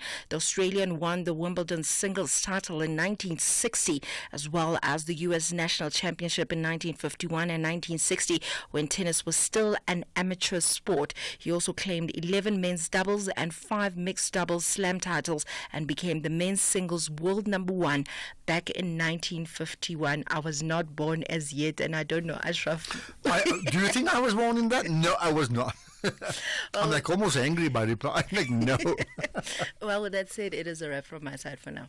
I must say, just by the way, quickly, when people say, and it's not a sports issue, when people talk about something and they say, well, now I'm giving my age away, I find like the most boring statement. Like, why would you even say that? Honestly, like they have to say it. So it's like, well, remember when TV just started? Oh, you see, now I'm giving my age away. I know those. Why say that? What's the problem? But what's the problem with you? Why are you bothered? No, because that part, I'm talking about that part, about not about your part. That was no, just I get you. I'm just saying, why does it bother you that much? Because it just deflects from what they're saying. I get you. They're making an important point. For example, to say, like, say in South Africa, TV was started, I think, in 1974, to say, well, I watched the very, very first TV broadcast. Oh, now I'm giving my age away. Like, what is that going to do with it? Just talk about the broadcast. I get you. And for some reason, it's a culture that we all, and I don't do it, okay, but 90% of people who reflect back, they almost find they have to say it or else. And Ashraf got a lesson. Thank you very much. If you think you cannot afford a lawyer, think again. Clientele Legal has made professional legal services affordable for you. Whether it's a civil, criminal, or labor-related matter, we have a nationwide panel of attorneys standing by to assist you. SMS SAFM to 32195. That's SAFM to 32195 and we'll call you back. Clientele General is a licensed non-life insurer and an authorized FSP. Standard rates and terms and conditions apply. Get ready to honor Madiba's legacy together. Join us on 8 December at the Union Buildings in Tshwane, Gauteng, as we pay tribute to Nelson Mandela with the Mandela Remembrance Walk and Run. There's a distance for everyone: 21 kilometers, 10-kilometer run, and a 5-kilometer scenic walk. Enjoy loads of entertainment and plenty of fun for the kids. If you can't be there in person, you can participate from wherever you are, uniting with thousands around the country to honor Nelson Mandela's vision of unity, equality, and a just society. All proceeds will support the Nelson Mandela Foundation. Register now at mandelawalkandrun.com. Let's come together to remember Madiba. In proud partnership with Gauteng Province, the City of Tshwane, and SABC Sport. See you there. Let's make it a day to remember. Economic news on SAFM. Facts and figures you can count on. Okay, let's get to those facts and figures with Makwe Masilela, who is the Chief Investment Officer at Makwe Fund Managers. Makwe, good connecting as always. Right, you've got some news regarding capital appreciation interims. Then, beyond that, important local and global stories. Definitely, and afternoon to you and to the listeners, Ashraf. And this guy's capital appreciation, they're involved in payments, terminal sales and rentals, plus software thereof. Excellent performance despite low business confidence and sluggish economic growth. The guys attracted new clients and renewed long-term contracts, diversified their revenue sources and grew market share.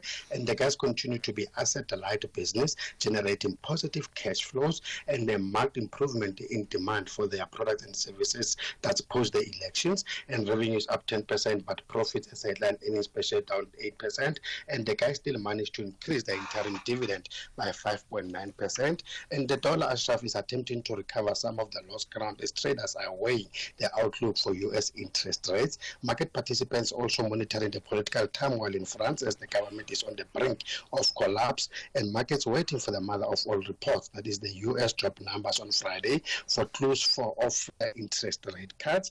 And locally, our Q3 GDP unexpectedly contracted 0.3% versus the expected 0.5% growth. And the biggest drivers were agriculture and transport. And oil is sitting up as traders think that the OPEC Plus meeting on Thursday will extend the latest round of oil output cuts until the end of Q1 next year. That's in order to provide additional support. Oil market. Brent crude is up 1.4% at $72 a barrel, and gold traders curiously waiting for the job numbers that could provide insights into the U.S. interest rate path. And we see gold is up 0.5% at $2,652. Platinum is up 1.3% at $958. And the post-election stock rally continues, Ashraf, though sometimes cautiously so, with the JSE up 0.2%, helped mainly by our resource counters, which are up over 1%. And the rand is flat against the US dollar, 18.11, 22.92 against the pound, and 19.04 against the euro. Okay, perfect. Right, McHugh, thanks for that. Mark, we appreciate your time. We'll do it again tomorrow. Let's get to some of your thoughts, your calls, whatever it is that you feel moves the national pulse globally as well as nationally, or rather, let me say that again, nationally, local or global. That's probably easier to understand. Ashraf Garda on the National Pulse. In fact, we've had so many people wanting to talk about either Donald Trump or G20, and I certainly welcome your comments. So you can send out those text messages. You can also send out some voice notes too. Let's get some calls. Cully in Durban, hi. To you, Ashraf. Thank you. What my pulse is pumping, man, on the Taliban, that they're banning women from studying like nursing, medical. Come on, there should be a world that comes under, I think, human rights.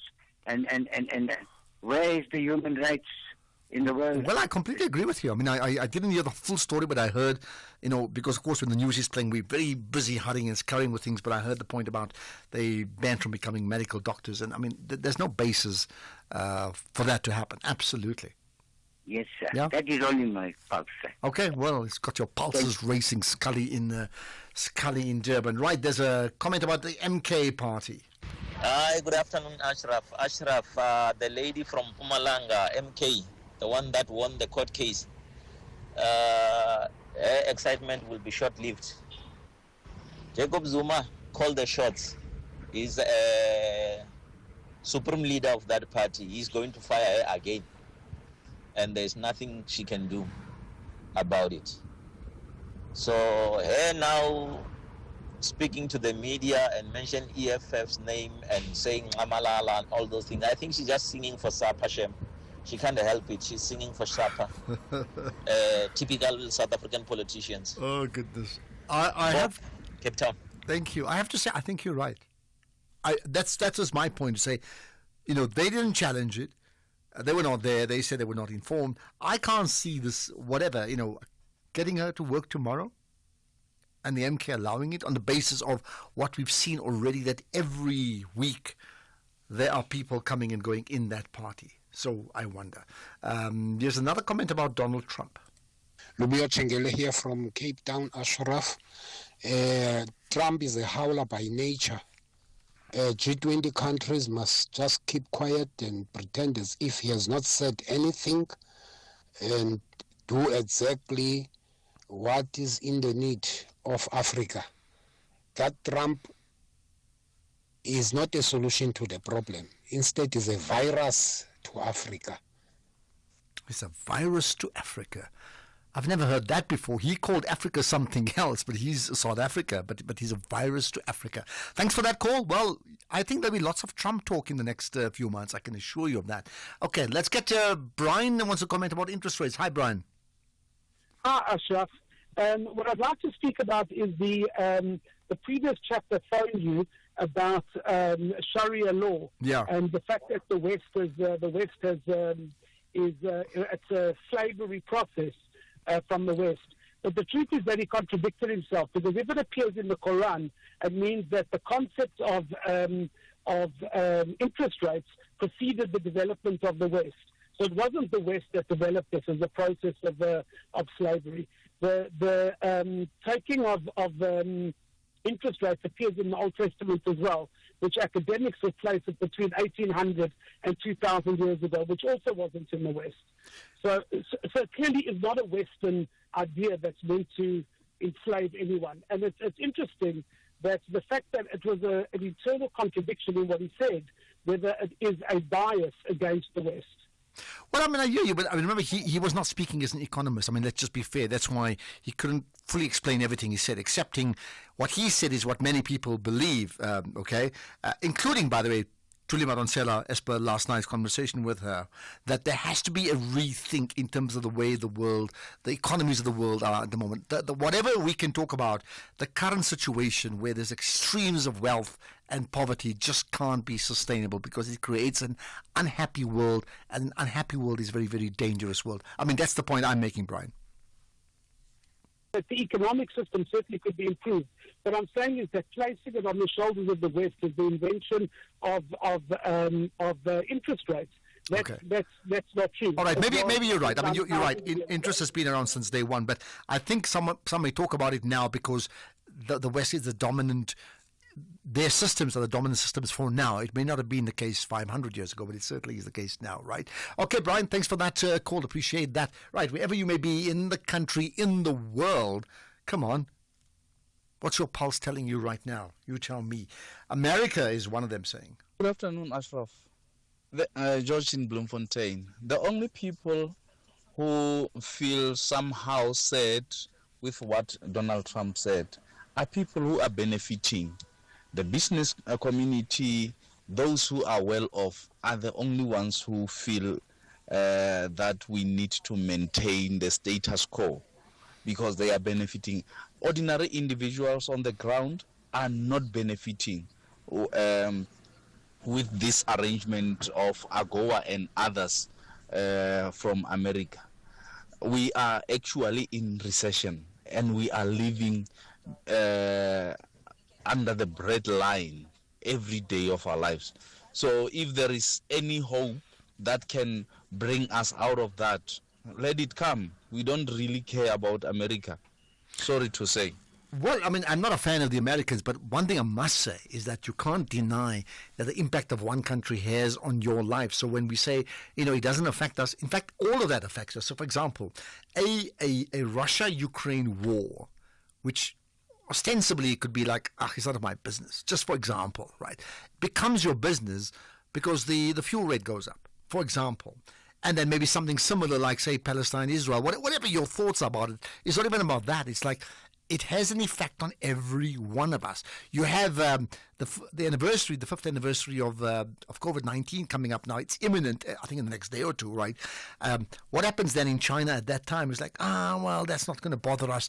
But even when the Chinese started closing things down at that time, the borders, it was affecting trade from other parts. People had to get out and people couldn't get in. So I think the point about how the domino effect can't be taken lightly, and the same then applies to all sorts of things in the world, including currency and interest rates and AGOA and the dollar too, of course.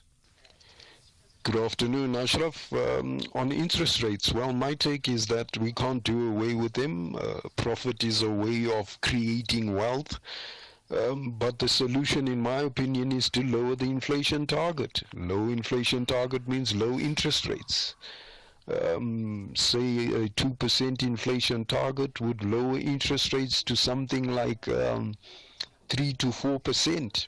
But the politicians don't want that, particularly National Treasury, because that would make government retail bonds unattractive, and investors won't lend their money to our government, and there'll be no way of financing their deficits. Thanks, Lionel Witbank. Okay, thanks for that, Lionel. Okay, I won't comment on that now just because we're out of time, but we're going to talk about what I'd call the Facebook card, but I have to say it with a BK, if you get my point. No, not Face B-O-O-K, and what that means right after this. SAFM leading the conversation. Okay, so this is an interesting story, and it's been we've picked it up from the my broadband, right? That and you need to follow that online internet site around all things around tech, right? South Africans with credit cards issued by major South African banks are complaining that fraudulent transactions processed by Facebook are draining their accounts. Now, is that really Facebook? What actually has happened here? Jan van Linden is the editor of My Broadband, and he's got the story. Jan, hi. Hi, how are you? I'm very good indeed. I'm not affected, so I'm fine, but I gather others are affected. So what has happened to them? Yeah, so in essence, what's happened here is a huge number of South African credit card users have been have had fraud on their accounts. Thousands of rands have been deducted. Some of them have had their credit card accounts completely drained. And these are transactions that were processed through Facebook. It looks like essentially advertising credits were bought on Facebook. And the reason this is possible is because for large merchants like Facebook, Amazon is another one, they can choose not to have 3D Secure enabled, where you have to authorize the transactions on your app or by typing in an OTP, and then they take the fraud risk. But it can take weeks for this fraud to get resolved and people's money to be restored. So this incident raises a whole bunch of questions about these safeguards that are in place to prevent people's credit card accounts from being emptied like this. But interesting, you use the word credit card account, you link that to Facebook. So it's two issues: credit card, Facebook, not credit card, anything else, right? So explain what actually has happened here. Yeah, so based on the facts at hand, because that's all we can go on right now, but also based on stuff that we've seen before, it looks like a bunch of people's credit card details were compromised in some way. It was harvested somewhere or stolen, or there was a data breach of some sort, and a bunch of cyber criminals got their hands on these credit card details. They then used these credit card details in Facebook to buy advertising credits, or something else in Facebook, but it's probably advertising credits. It's usually advertising credits, because then what they do is they advertise scams and other criminal activity on Facebook using stolen money. Okay. Wow. And so that seems to be in essence what's happened here. Is people's credit card details were harvested and been used on Facebook to buy advertising credits. The big question now for all of us is what do we do now? Yeah, so the only thing you can do when you detect fraud on your credit card account is to contact your bank's fraud department, flag it. They will immediately tell you to destroy your card and ship you a new one. And then they will begin the process to reverse the transaction. Okay. So your bank will contact Facebook, and once that the fraud case is resolved, the money will go back into your account. What safeguards can you put in to ensure it doesn't happen? In this case, precious little. The only thing, it's the regular advice. Don't take your eyes off your card at any point. Be careful when you type it in online, etc. But, some people have said, if you want to use your credit card at a toll booth, then there's a risk there. And so potentially, I guess, switch back to cash when you go on holiday and you go through toll booths this year, or use your garage card if you've got that option. And then never, ever, ever let your credit card out of your sight. Then, further than that, there's not much else we can do. If your details were compromised through a payment gateway, that we've not heard from yet. You know, like there's so many ways this could have happened. But those are some basic things that you can do to prevent this from happening. And because it's holidays, here's a holiday question. Is this conversation we're having restricted to what you know about South Africa, or is it a global issue? Because if it's global, then forget the toll gate. I mean, you could be... I made the point in September. I was using the London Underground because I was there, London, Toronto.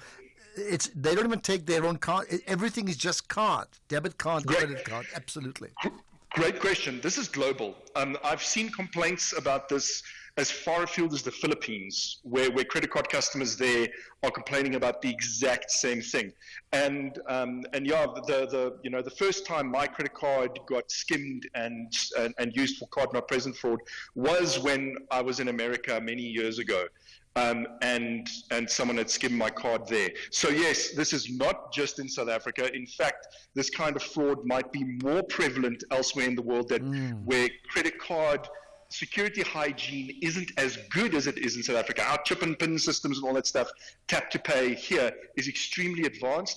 There are a handful of places in South Africa where there's an opportunity to skim your card. This is absolutely a global thing. And even when you're doing global e-commerce, so if you're typing your credit card details into an overseas site to buy something, that is another opportunity that card details can be harvested. Sure. So be very careful who you trust. Well, feel free to tweet some of the link to that story. Certainly would be happy to share that. Just to tag SAFM Radio and myself, Ashraf Garda. But bottom line to all of this, Jan from London, thanks for your time. Is this, that what gives us an advantage in the world also presents a disadvantage. It seems like it's a parallel everywhere you go. Some huge technological advances that gives us great advantages in the world that we never dreamt about. But as it does that, it also gives advantage to those that actually wants to be fraudulent against you. So those checks and balances are ongoing no matter what. Right, let's get your calls in Frontline KZN. You want to comment about G20? Yes, no problem, Ashraf. And thank you for taking my call. Pleasure. You see, no problem, Ashraf. There's lack of transparency on the issue of G20. There's going to be 130-something meetings. And how much does each meeting is going to cost South African? It's something we were talking about off air. It's like, work out the maths, the meetings, the caterers, the lighting system. I mean, I can go on and on. There's just so much. But, I mean, it has to be done. When you say that they're not being transparent, I mean, this is just day one, to be fair. They just announced it. You're already counting, eh? Yeah. Ashraf, these things we need to ask them. We need to question them. Because they mustn't come to us and say we're going to have this splendid thing which is going to benefit us, while it's going to cost us a lot of money to host it. And then once it's gone, we are going to be left with so much debt, which are going to cost us to go back to the same countries to go and borrow money to sustain our country. Mm-hmm. Okay, well, point made. I mean, there will be business. There's no question about that. We were saying off air that, just work it out, 130 meetings in all of next year. It's mind-boggling, the flows of money that will happen there. But it doesn't mean you can't have the meetings. You must have the meetings, isn't it? Well, from G20, let's get to BRICS. Yep. Ashraf, now we are in the periphery of disaster. This BRICS will become a room divider in G20 meeting. It's going to become a serious room divide. Those who steal money for PPEs while we're complaining, those who steal money for public works, for the sake of them to buy the fancy car, now they start to see like they've betrayed us personally. Justice in Guyana. Okay, a room divider. Let's see how that's going to happen. Keep those comments coming. There's others commenting about just overall about G20. Here's another one on Donald Trump. Afternoon, Ashraf and SAFM listeners. Ashraf, Trump is shooting himself in the foot. Remember, we can impose the same sanctions and tariffs against him, and his economy will collapse. Because this American product would become expensive, and then we won't buy them, and we'll buy local. So he's the one killing his own economy out of fear of BRICS companies, a group of countries. Secondly, the issue at MK. I hear that lady saying and referring to others as these MK people, EFF people must not come and take what we have worked for. I think there's a serious split within that, and there's two camps. So MK is not going to last long. Well, there's two camps. I mean, I hear you, but who calls the shots in the big camp? Isn't that's the one that truly matters? Yes, there's further comments. Let's see. I'm not a learned man about finances. Will countries with weak currencies not be affected if they use their own monies? In the case of BRICS, I think is what you're saying. I'm not clear exactly what you mean. Well, will they use their own currency if they got weak currencies? Maybe that's what you mean, right? We can hear all that this guy is talking nonsense. This is now an earlier conversation. In fact, regarding a conversation that comes up just now. So we were chatting earlier on to Khanke Matabane, who is the CEO of the Black Business Council. He's suggesting that Business Unity SA have got no business being appointed as to head up B20, which is the business function of G20. And we're going to chat to Cass Kuvadia about that coming up just now, very, very imminently after the news. So look forward to that conversation. Right, let's see if there's... someone asked me the other day whether we should... Why can't we bring the show all around the country like once a month? Let me just put you in the picture so you know. It doesn't mean we can't, and sometimes we do, but that decision is ultimately made by management, okay? You know, and sometimes it's a sponsored thing, sometimes it's not, but it's made completely at management level in terms of where we go. So it's been great to see you. I completely agree with you. But that call, well, maybe by public demand would be wonderful. Get the pulses racing if we do all of that. Think about that. Right, it's 5 o'clock. Here's the news with Greg Coase.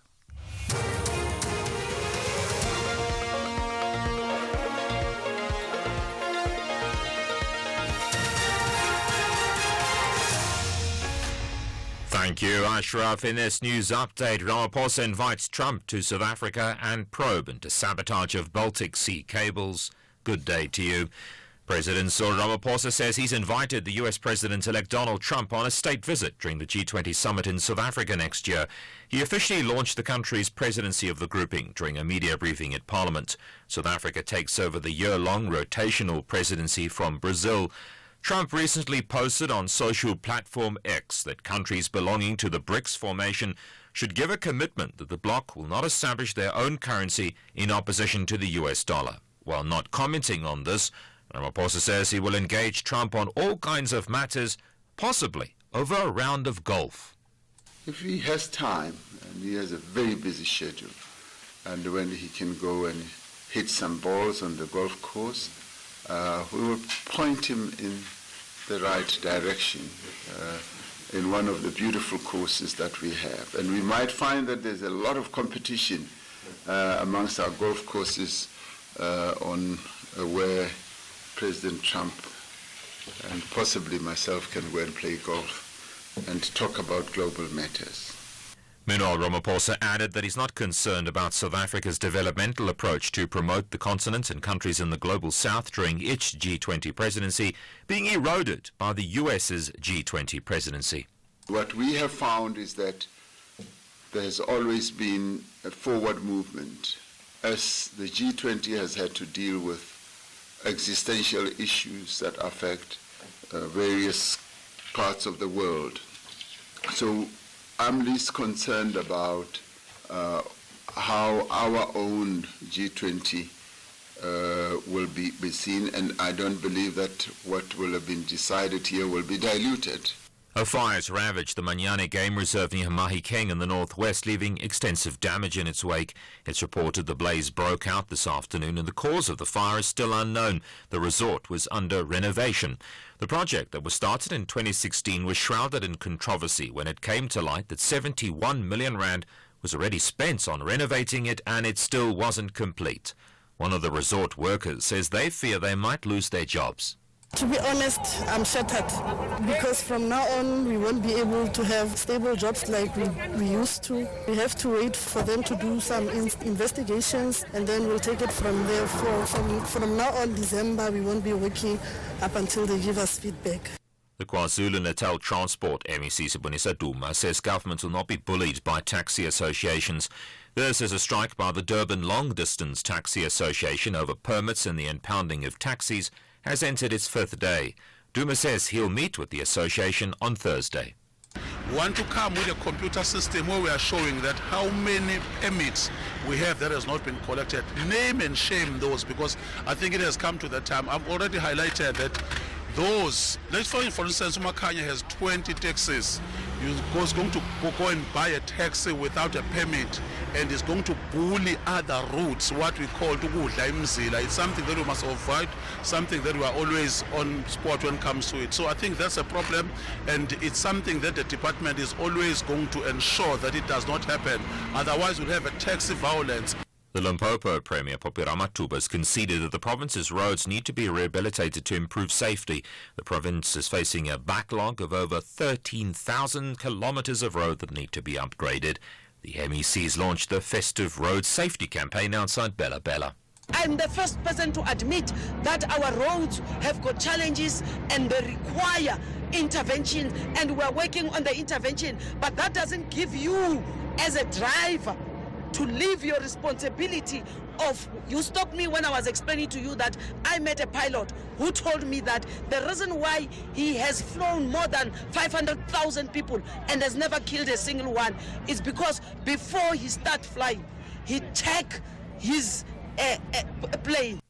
Finland and Sweden are probing the latest case of suspected sabotage of infrastructure in the Baltic region. Internet cables linking the two countries were severed. NATO's Secretary-General Mark Rutte. As soon as we know who is behind it, of course, that will be then announced to the public wherever possible.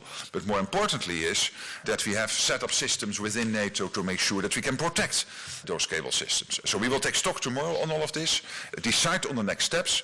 And I'm absolutely convinced that we will get to an agreement on this, because all allies feel the urgency on this issue. The top story, President Ramaphosa says he's invited the US President-elect Donald Trump on a state visit during the G20 summit in South Africa next year. That's SAFM News. I'm Greg Close. And coming up in your sports this hour, SASCOC to launch bid host for 2036 Olympic Games in February, and Pakistan thrashed Zimbabwe by 10 wickets. More details at 5:30. SAFM, guiding you through the rush hour traffic. Good afternoon. Starting off in Gauteng, the M2 westbound in central Johannesburg has delays towards Rizik Street, the N1 southbound in four ways, a stationary vehicle near Winnie Mandela Drive. The M1 southbound is queuing through Crown Interchange towards Boysons. Bayes Nordia Drive westbound in Fairland has a crash near Wilson Street. In Midrand, the N1 southbound, a stationary truck at New Road, and the N1 northbound queuing towards Samrand Road. In KZN, the N3 eastbound has a stationary truck at Key Ridge, and the M13 eastbound in Pinetown has roadworks with traffic restrictions at the N3 Paradise Valley Interchange. In the Free State, the N3 southbound has a truck crash reported near Warden. You're asked to expect delays. In Cape Town, the M5 southbound slow moving towards Racecourse Road exit. The N1 outbound is slow moving towards Okavango Road. The N2 outbound slow moving towards the R300 highway. With your traffic update, I'm Irma G. Whatever your need for a personal loan, choose a bank that's best for your loans. Nedbank offers loans of up to 400,000 Rand at the best possible interest rate. And there's more. Open a MyGoals Plus or MyGoals Premium account and you could enjoy 200 Rand cashback every month for the duration of your loan term. That's up to 14,400 Rand cashback. Visit nedbank.co.za to apply for your tailored personal loan. See money differently. Nedbank. We are a licensed FSP and registered credit provider. T's and C's apply. Mzansi Africa. Bafana Bafana have qualified for AFCON 2025 with an unbeaten record. For decades, the SABC stood by Bafana Bafana when few believed. It has been our honor to champion our national heroes through every twist and turn. We witnessed their hard work, challenges, and incredible resilience. This victory is not just for the team, but for all of us who have held on to hope and pride in our nation's talent. Big ups to the entire team for inspiring the nation and the supporters for the never give up attitude. Together, we've shown what true perseverance can achieve. Hashtag the power of perseverance. SABC Sport. Thank you for supporting Bafana Bafana.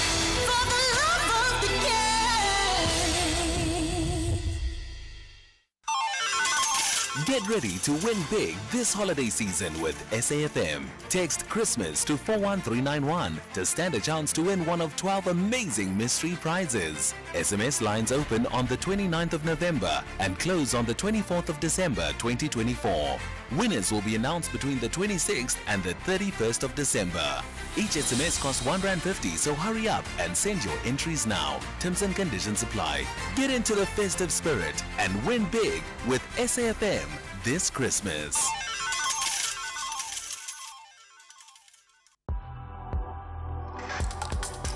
The National Pulse with Ashraf Garda on SAFM.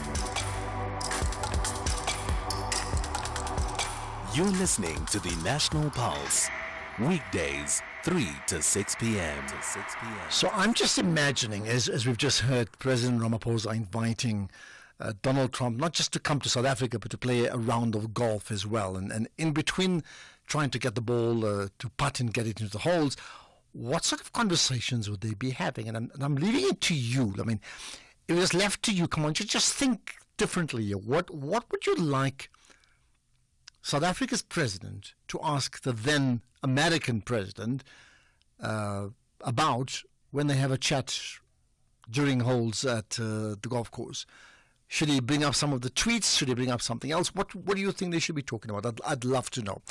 You can tweet us right away, by the way, on SFM Radio Facebook as well as Twitter. You can, on the X platform, tag me as well, Ashraf Garda, or voice note 0614 104 107, or to call in 086 000 2032. Yeah, Ramaphosa, Trump, what should they be talking about between holes on the golf courses of South Africa? Let's see what happens there. Right, now, by the way, we chatted to Cas Kuvadia the other day, and there's a podcast of that fascinating fireside chat conversation. Just go to safm.co.za, you will find it. So that was the other day.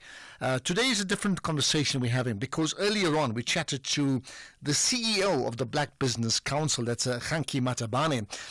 Now, he spoke about a statement that his organization has put out, calling on Business Unity South Africa to stop claiming to represent all of business in South Africa. And the context to all of that is that there's an understanding, I believe, that that Business Unity SA will play a major leadership role within what is called the B20, the business arm of G20. So we thought let's get Cas Kuvadia on the line. He's the CEO of Business Unity South Africa. Cas, good chatting to you once again, and thanks for connecting on the National Pulse.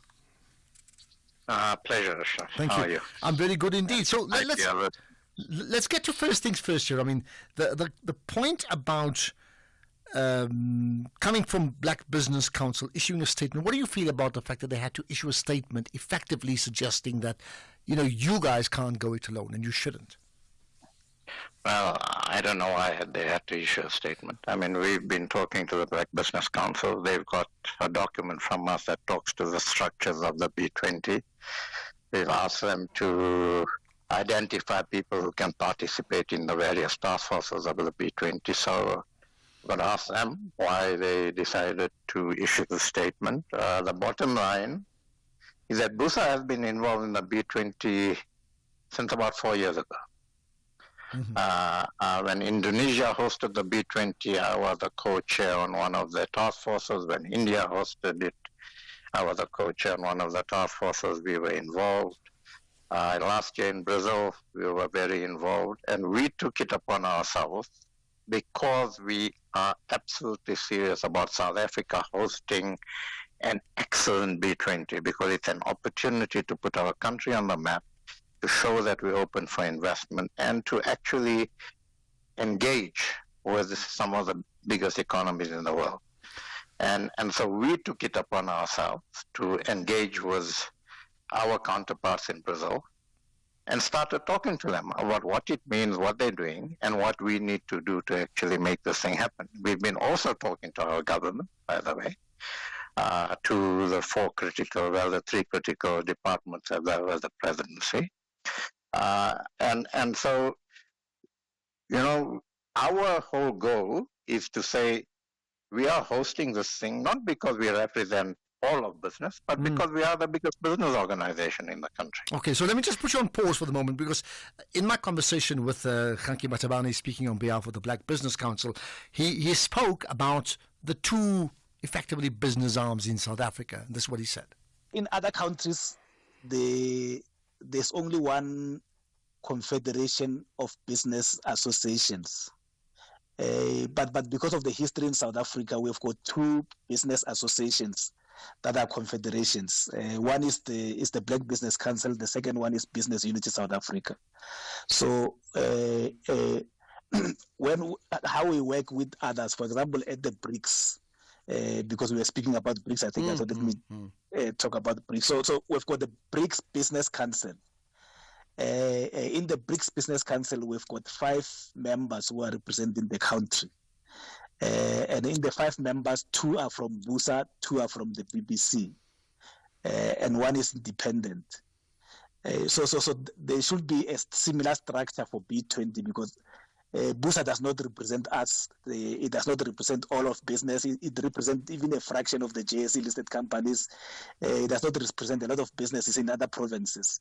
So it's wrong for them to go and claim that when they speak for business. And they've been doing this all the time. And then we had a meeting with them and told them that what you are doing is wrong. Okay, does he have a point, Kesko? No, because this isn't about representative structure. The B20 is about pulling together a whole mechanism that we adopt from other B20 countries. So we there's 8 task forces, 6 go from one B20 to another. It's to put into place a mechanism to enable South African business to participate and to enable them to interact with their counterparts in the G20 countries. People from the Black Business Council would be able to interact just as anybody else would be able to interact. So for argument's sake, there's an energy and just transition task force. The Black Business Council knows that there's an energy and just transition task force. We've, in discussion with Hanke, actually said, if you have appropriate people who can participate in those task forces, give us names. We haven't had any names. Okay. So I think that this isn't about keeping people out. This is a mechanism to enable. And what happens? We have to spend a whole 6 months with the capacity, with the backing, with knowledge partners to actually develop policies that we then hand over, recommendations which we hand over to our president in around about August next year. Now, we want all of business to be involved in this. But let's not argue about who is able to actually put that mechanism into place and how we can actually ensure that we have a very, very successful B20 in this. You have made the point that you've taken it upon yourself. You mean you as in Business Unity SA. So a while back, of course, a time that we didn't even know about it, you guys had decided as Business Unity that you had to be in a leadership position. I mean, is that unilateral then? No, historically and traditionally, the biggest business organization in any country hosts the B20. And we just followed the B20 traditions. And I'm not going to argue. Hanke says that we don't even represent a fraction of the JSE listed companies. Well, one of our members, BLSA, represents the 100 top companies in the country. So I'm not going to argue about who, membership and so on. The bottom line here is that we believe that we have the convening power, the capacity, and the fact that we've been involved for a number of years in the B20. Okay, so I hear you, right. Now, one of the things that came up as well was that he said something like, it appears that people within the presidency didn't even know about this, right? And I put that to him and he said this. I don't know what this, but I suspect they lied when they got there and said, no, we've got the blessing. But again, I mean, how would they lie about a thing like that without whoever decides then not checking these things out? I mean, it's just the mind boggles in terms of the processes. Ashraf, there's so many things that are happening in South Africa. Please tell us, we want to know. Like, we don't know how many foreign-owned sponsor shops are happening. So people just come here and have their sponsorship. So anyone goes and claim that they are representing the country, and people believe them, because when you go to the internet and check, you'll find their pictures there with the president. So what more do you want? All right. Okay, so Kes, the claim really is that your organization went to Brazil, and many people within the presidency had no idea. No, I mean, we had a meeting about 3 weeks ago with the ministers of trade and industry, the minister of treasury, the minister of DIRCO, and a minister in the presidency, talking about B20, G20. They know exactly what we're doing.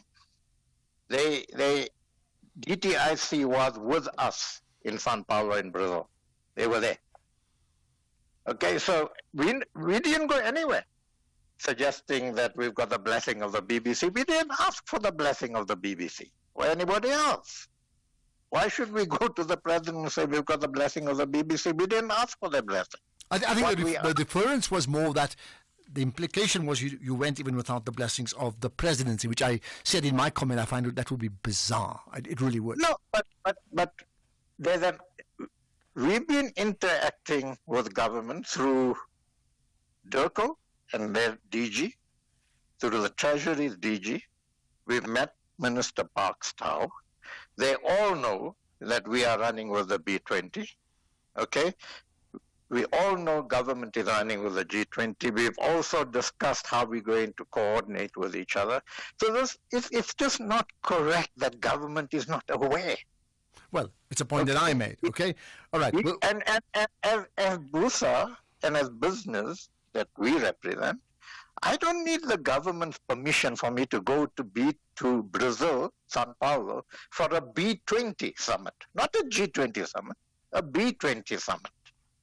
Okay, and the organizers there actually asked us to see if Minister Tau could actually speak at the summit. And we tried to do that. Minister Tau went to Russia, but our ambassador in Brazil spoke at the summit. And that's because our counterparts in Brazil approached us and asked us if we can get government to speak there, which we did. Interesting, right? The last thing on that, then we'll get a final comment from you, is this. We then spoke about the fact that you've got like a short period left at Business Unity SA, and then moving now within B20. And again, your colleague counterpart at Black Business Council said this. That's been self-appointed. And remember, Kes is leaving BUSA at the end of this year, so he shouldn't even be there in the first place. There's a new CEO of BUSA who's taking over in January. Those are the people who are supposed to be working with us to work on B20. Kes should not even be there in the first place. Okay, so it's an opportunistic a decision of appointing himself to prolong his relevance in South Africa. All right. Okay, comment? To respect that was a comment. I'm sorry. Okay. Let's Funky wants to know how my appointment happened. Tell him to go and speak to the incoming CEO of BUSA. Okay. Last thing then. That was a comment. Last thing then. Is the space open for consultation, collaboration with Business Unity SA and the BBC? There's absolutely space open, and in fact, a letter will be going out to the BBC inviting the chair of the BBC to sit on an SA Business Advisory Council. And I take it in some way, Hanky and yourself would be... Because they issued the statement, that's something we've been talking about internally for a while. We haven't sent those letters out to anybody to invite them to sit on an SA Business Advisory Council yet. But we had decided a long time ago that we'll do that. And we will again re-emphasize that if they have appropriate people who can participate on those task forces, give us the names. And we can enable their participation. It's not keeping anybody out. Okay, but just for last clarity, whoever participates, and they'll give you names, would they then be still on the B20? Would they be a part of a Business Unity umbrella that represents South Africa at B20, or would it be just B20 that is South Africa? No, I mean, there's a B20 South Africa. They'll be part of that B20 South Africa as participants in those task forces. I mean, there are CEOs of corporates from all over the world participating in those task forces. They're not asking are we there as some overall structure? So they're going to participate because they believe they can add value. They can add value to policy position that business arrives at, which we recommend to government to the G20 toward the end of next year. And that's why they are there. And that's why we would want BBC people to be there. Okay, let's leave it at that. I trust that perhaps in some way Kanki and yourself are on the same WhatsApp group, but that's another conversation for another time. Casco Bandia, CEO of Business Unity SA, appreciate your time. So we'll have a podcast of this one as well as the previous interview. Check it up, safm.coza. Right. South Africa, Nigeria, bilateral commission or relations. Let's talk about that next. The National Pulse, weekdays, 3 to 6 p.m. Okay, there's been so many it just works out that way today with the National Pulse. It's one type of business connection with another. So while we're talking about the G20, we're also talking about Nigeria and South Africa. And let me just remind you, by the way, University of Joburg has been ranked the top university in the sub-Saharan region with regards to the Times Higher Education's 2024 Sub-Saharan Africa University Rankings. We will talk about that to the Vice-Chancellor, George Mpede, later on, around 10 to 6 in the feature we called Winning. Right. Let's talk about South Africa, Nigeria, and what's happened today. With me is Lulama Matia, who's an SABC News reporter covering the story. Lulama, appreciate your time. Hi.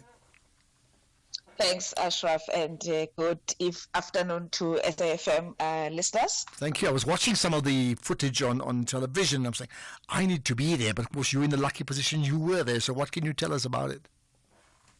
I think let me start, Ashraf, with the buzzword at the G20 with the interview just ended about that. A Nigerian president congratulating his South African counterpart, President Cyril Ramaphosa, on becoming the first African leader to assume the presidency of the G20, saying that he congratulates him. It's a good thing, and as we know that South Africa has said previously that they want to use this period to advance the African cause, especially when it comes to development and other matters that are facing the African continent. Yes, the discussion today was about strengthening cooperation and trade between the two countries. We know that Nigeria is South Africa's largest trading partner in the West African region. So the two countries are strengthening that. President Cyril Ramaphosa saying that in South Africa's efforts to ease doing of business, they have relaxed some of the traveling requirements from Nigeria.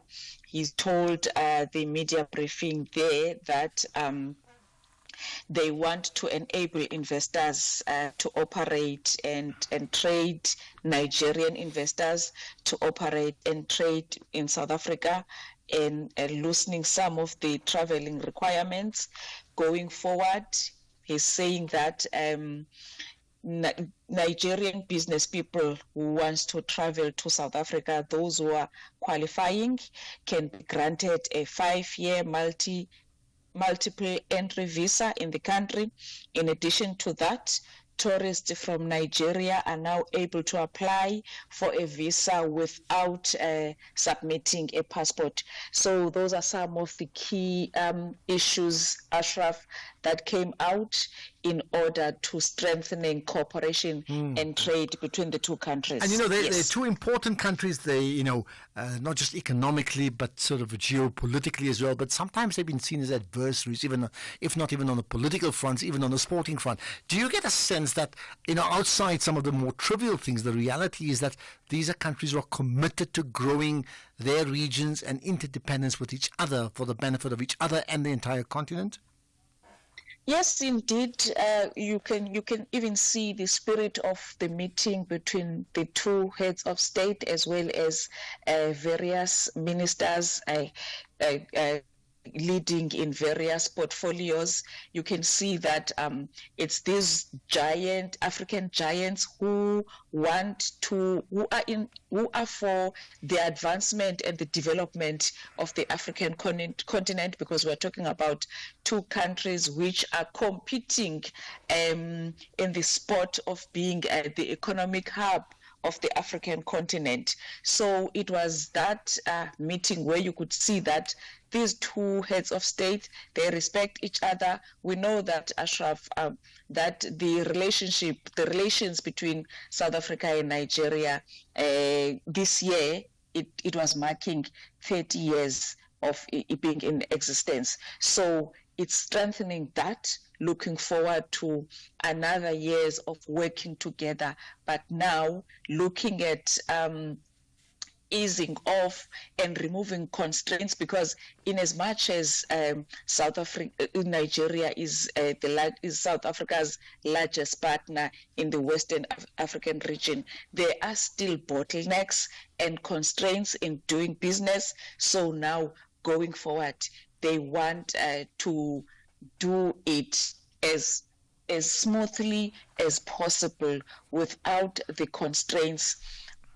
Even President Cyril Ramaphosa saying that in 2026, the 12th Binational Commission will be in Nigeria. So we're looking for the South African delegation going to Nigeria in 2026, looking at other avenues and strengthening more business. Okay, Yes. thanks for that update, Lulama Matia, the SABC News reporter, covering that story of a fascinating South Africa-Nigeria Bi-National Commission that's taken place today. So thank you for that. Right, further comments, welcome your comments on the conversations we've had.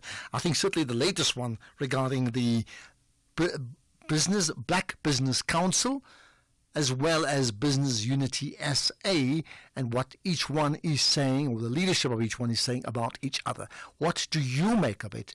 I want to hear from you. The best way, you can post on social media, but you can certainly send us a WhatsApp text message or voice note, 0614 104 107. Is someone there misreading the entire conversation or not? It's 5:30. Let's get the news headlines. Here's Greg Kos. Quick look at the headlines. President Ramaphosa says government continues with its efforts to improve the ease of doing business in the country. The Chris Hani District Municipality in the Eastern Cape has launched a water services disconnection program, and outgoing US President Joe Biden is meeting with Angola's president for talks on security and trade. A full update at the top of the hour. SAFM, guiding you through the rush hour traffic. Good afternoon. Starting off in Gauteng, the N12 westbound in Eldorado Park has delays towards Klipspruit Valley Road exit. The M1 southbound is queuing through Crown Interchange towards Boysons. Witkoppen Road in Paulshof has a crash between Actor Road and Stonehaven Road. The N1 southbound in Midrand has a crash before Beclue Interchange, and the N1 northbound in Pretoria queuing towards Garsfontein Road. In KZN, the N2 northbound queuing towards Sabaya Drive. The M13 westbound has a crash on the off-ramp to Pioneer Road. The N3 eastbound has a crash at Key Ridge. Chris Hani Road westbound is queuing at the N2 highway. Umgeni Road westbound is slow moving through Springfield Park. In Mpumalanga on the N4 eastbound in Bombela, there's a crash reported at Crocodile Gorge. In Cape Town, the N7 Jakes Havel Drive southbound is queuing towards Voortrekker Road. The N1 outbound is slow moving towards Okavango Road. The N2 outbound slow moving towards the R300 highway. The R300 southbound slow moving towards the N2 highway, and the M5 southbound is slow moving towards Racecourse Road exit. With your traffic update, I'm Irma G. This is SAFM Sports with Tuming Khapele. Okay, can we get Olympic tickets for the South African Olympics? What year? 2036 or something like that? 2036. Okay, I want some tickets, please. Well, SASCOC President Barry Hendricks says that the bid to host the 2036 Olympic Games will officially begin in February, and South Africa is set to make history as the first African nation to host the Olympics following the Brisbane 2032 Games. Hendricks says that he's quite confident about the bid process and has emphasized strong support from the government in their mission to bring the Games to Africa. February is when we have to present something to the cabinet, and cabinet must approve it in February. You must remember there's general elections taking place next year, and we General need to, or local? the local elections. I mean local. Yeah. I mean I say that where there's elections next year, and then when politicians get involved in that, it's all about themselves, and we need to then get them focused early on in the year to say, this is what we want, do you believe in us, and can you support it? So they need to first win the bid. Then you can think about asking for tickets, Ashraf. Actually, they first have to win the government bid. Exactly. Seriously, so the process would be government first. Yeah. If government doesn't give them a buy-in, they can't move on. Mm-hmm. Then they have to move on and get to the Olympic Committee and whatnot. That's a long, long way ago. The So fact is- a long wait for you. Yeah, it is a lot, considering some of us are born much earlier than others, right? But I mean, here's the big question. I mean, should we bid for the Olympic Games? That's the question. I'm not asking whether you Are enjoy. we capable of hosting Olympics? Also, is another question. I think the track, and I've said this before, should I want to watch the Olympics in my own country? Absolutely. Would I watch it? Yes, right? Does it make business sense? I don't have the numbers now, but I want to know, how did the 2010 World Cup make us richer as a country? Did we have economic growth? I'm not even talking about the football team, because the pitch was never about the football team. The pitch to host the World Cup and get bank guarantees from government was what it will do for the whole country. And I know there was infrastructure development, Gautrain being amongst them. There was also stadium development. There was also big colluding around stadiums, as we know, right? So all that got involved. Are those not some of the benefits of it? Well, the stadium colluding would not be benefit some big companies for the wrong reasons, yes. But, I mean, did it overall make the country a much wealthier nation? And interestingly enough, Greece, I think 10 years after they hosted probably the 2000 Olympics, if I'm not mistaken, 10 years later they were broke. They were bankrupt as a country. So, yeah. Yeah. You do love hosting Olympic Games, obviously, but then again, it also has to make sense money-wise. In cricket, Pakistan thrashed host Zimbabwe by 10 wickets to clinch the 3-match T20 International Series with the game to spare in Bulawayo. After electing to bat first, Zimbabwe were bundled out for 57 in 12 overs, the lowest ever score in T20 matches. In reply, Pakistan made light work of the chase and reached their target with 87 balls remaining and without the loss of a wicket. Then in cycling, double Olympic road cycling champion Remco Evenepoel was rushed to hospital after hitting the open door of a post office van in Brussels during a training run. The Belgian won the individual time trial and the road race at the Paris Olympics and won the Best Young Riders jersey at the Tour de France in July. Then Italy will host the Davis Cup final from 2025 to 2027. The 8-team men's event was won this year by Yannick Sinner's Italy, who won in Spain last month, and the 2025 tournament will be staged in Bologna. Meanwhile, in football, Cape Town City coach Eric Tinkler says that their biggest downfall as a team is how they will defend set pieces. Now, the Citizens went down 3-2 in the Betway Premiership clash to Golden Arrows at the weekend, but with City dropping points, Tinkler was seething at how his Chargers eventually dropped points. Set pieces, and I just made that as being the biggest problem. Defending corners, set pieces, we've got to work on that, obviously. But if I look at the game in open play, were we bad? No. We were 2-0 down. We came back, we made it 2-2. So were we bad in open play? No. We were bad on defending corners. That's how we conceded our goals.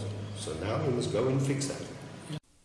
Meanwhile, Mamelodi Sundowns coach Manqoba Nqiti says that he's confident that his side has gradually brought back the fear factor from rival PSL clubs having returned to the summit. The Brazilian's mentor suggested opposition teams fancied their chances at the start of the campaign due to changes in the technical team after Rulani Mokwena was fired. Nqiti explained why this worked to their advantage.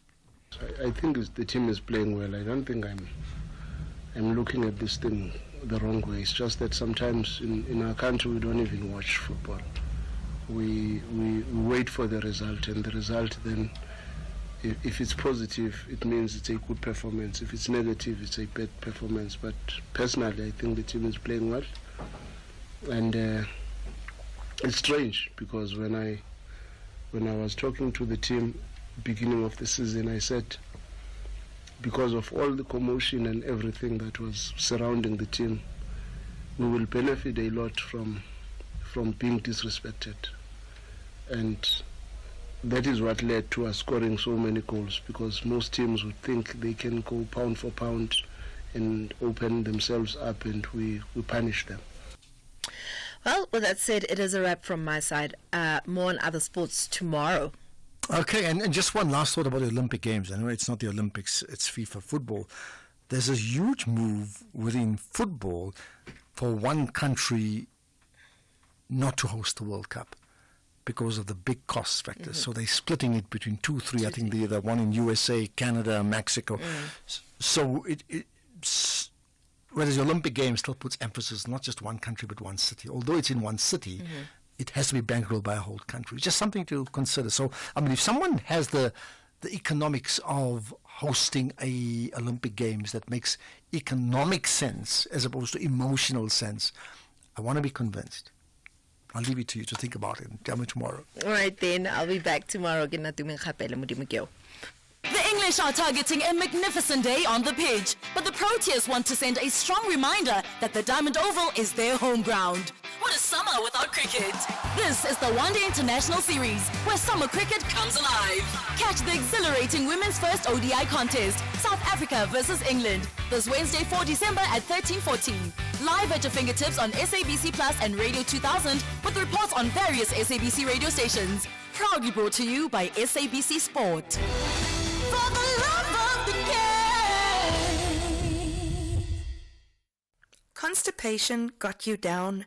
Progast Colon Cleanse is here to help. With unique blends and detoxifying agents, experience relief from occasional constipation, IBS-C, and digestive block-ups. Trusted by nurses, pharmacists, and recommended by doctors. Ask for Progast Colon Cleanse today. If it doesn't say Progast, it's not the genuine product. Available at leading pharmacies nationwide. Progast, the professional's choice. Economic news on SAFM. Facts and figures you can count on. Monitor Jimmy Muya hosts the SAFM Market Update, so look forward to that from 6 to 7. And let's set the scene here. But Jimmy, let's talk about, when I say what's moving markets, you're going to say airfares, really?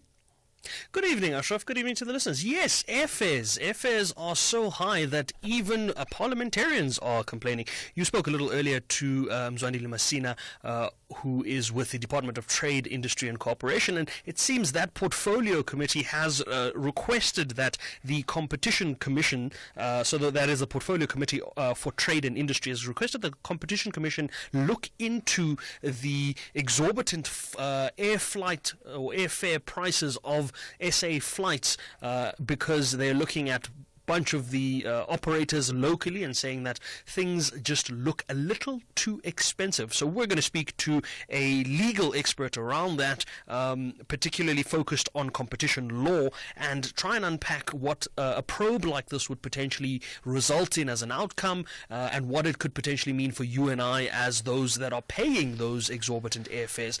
Interesting that the probe would come at this time where we typically know that over the festive period flights do increase in price generally, but it'll be interesting to see whether or not this is part of a bigger trend, part of something that they believe as the portfolio committee that should be dealt with on a more permanent level. So we're going to speak to Worksman's attorneys around that. The head of competition law from Worksman's joins me later. We've also got a conversation with the chief economist at Old Mutual around those GDP numbers that came out today.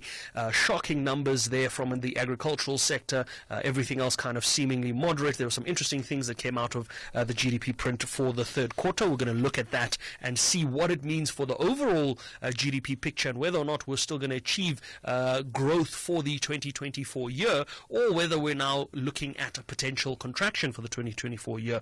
Then we've got a conversation around capital appreciation's results. They gave us interim results, a half-year update. We're going to look at that with the company's CEO, and we're going to wrap things up from an agricultural perspective by digging a little deeper into that agricultural print, but also the agricultural landscape in general. It's been quite a interesting year for agricultural producers, but the agricultural sector as well, around just production and all of the weather impacts and everything else that they've had to contend with. We're going to dig into that a little bit more and see what the prospects for 2025 might look like for the agricultural sector. But before we get to that, the markets had a really interesting day. It was a good day to start off with. Along the way, particularly sort of in the last hour of the day, we saw a big decline in financial stocks, and that kind of put a dampener on the All Share and the Top 40. The All Share finishing only 10 basis points up, the Top 40 finishing absolutely flat for the day. And again, that's a result of the 1% decline that we saw in financial sector stocks. That was kind of offset by the 1.19% increase we saw in resource stocks for the day. And if we look at industrial stocks, they were up about 0.4% on the day's trade.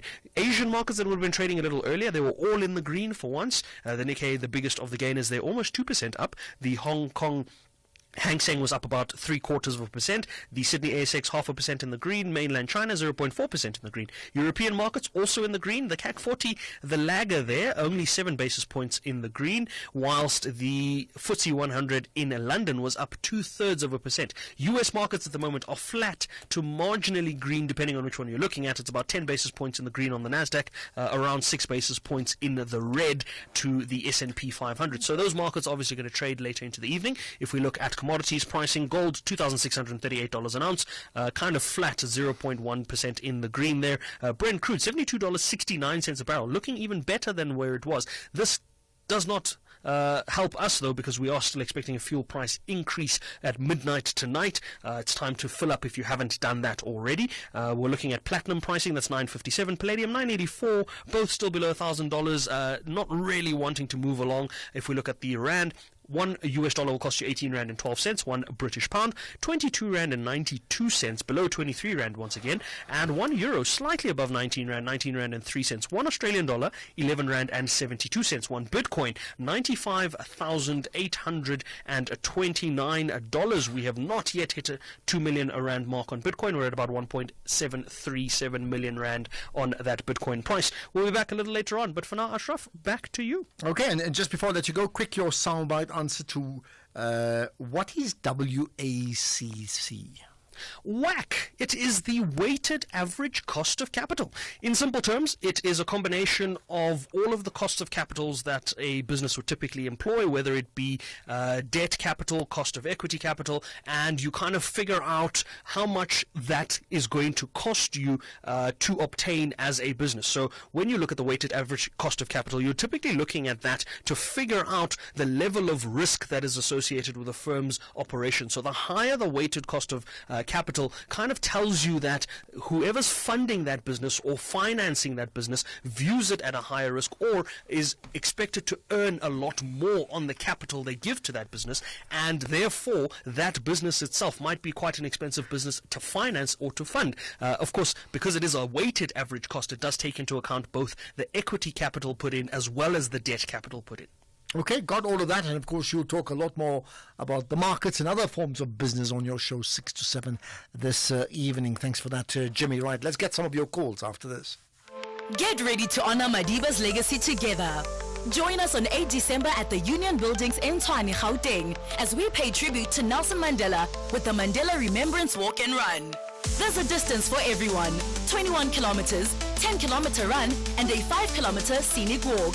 Enjoy loads of entertainment and plenty of fun for the kids. If you can't be there in person, you can participate from wherever you are, uniting with thousands around the country to honor Nelson Mandela's vision of unity, equality, and a just society. All proceeds will support the Nelson Mandela Foundation. Register now at mandelawalkandrun.com. Let's come together to remember Madiba. In proud partnership with Gauteng Province, the City of Tshwane, and SABC Sport. See you there. Let's make it a day to remember. Ashraf Garda on SAFM. Okay, let's get comments from you. Many people commenting about the BBC and Busa. Joey in the Northern Cape, go ahead. Hi.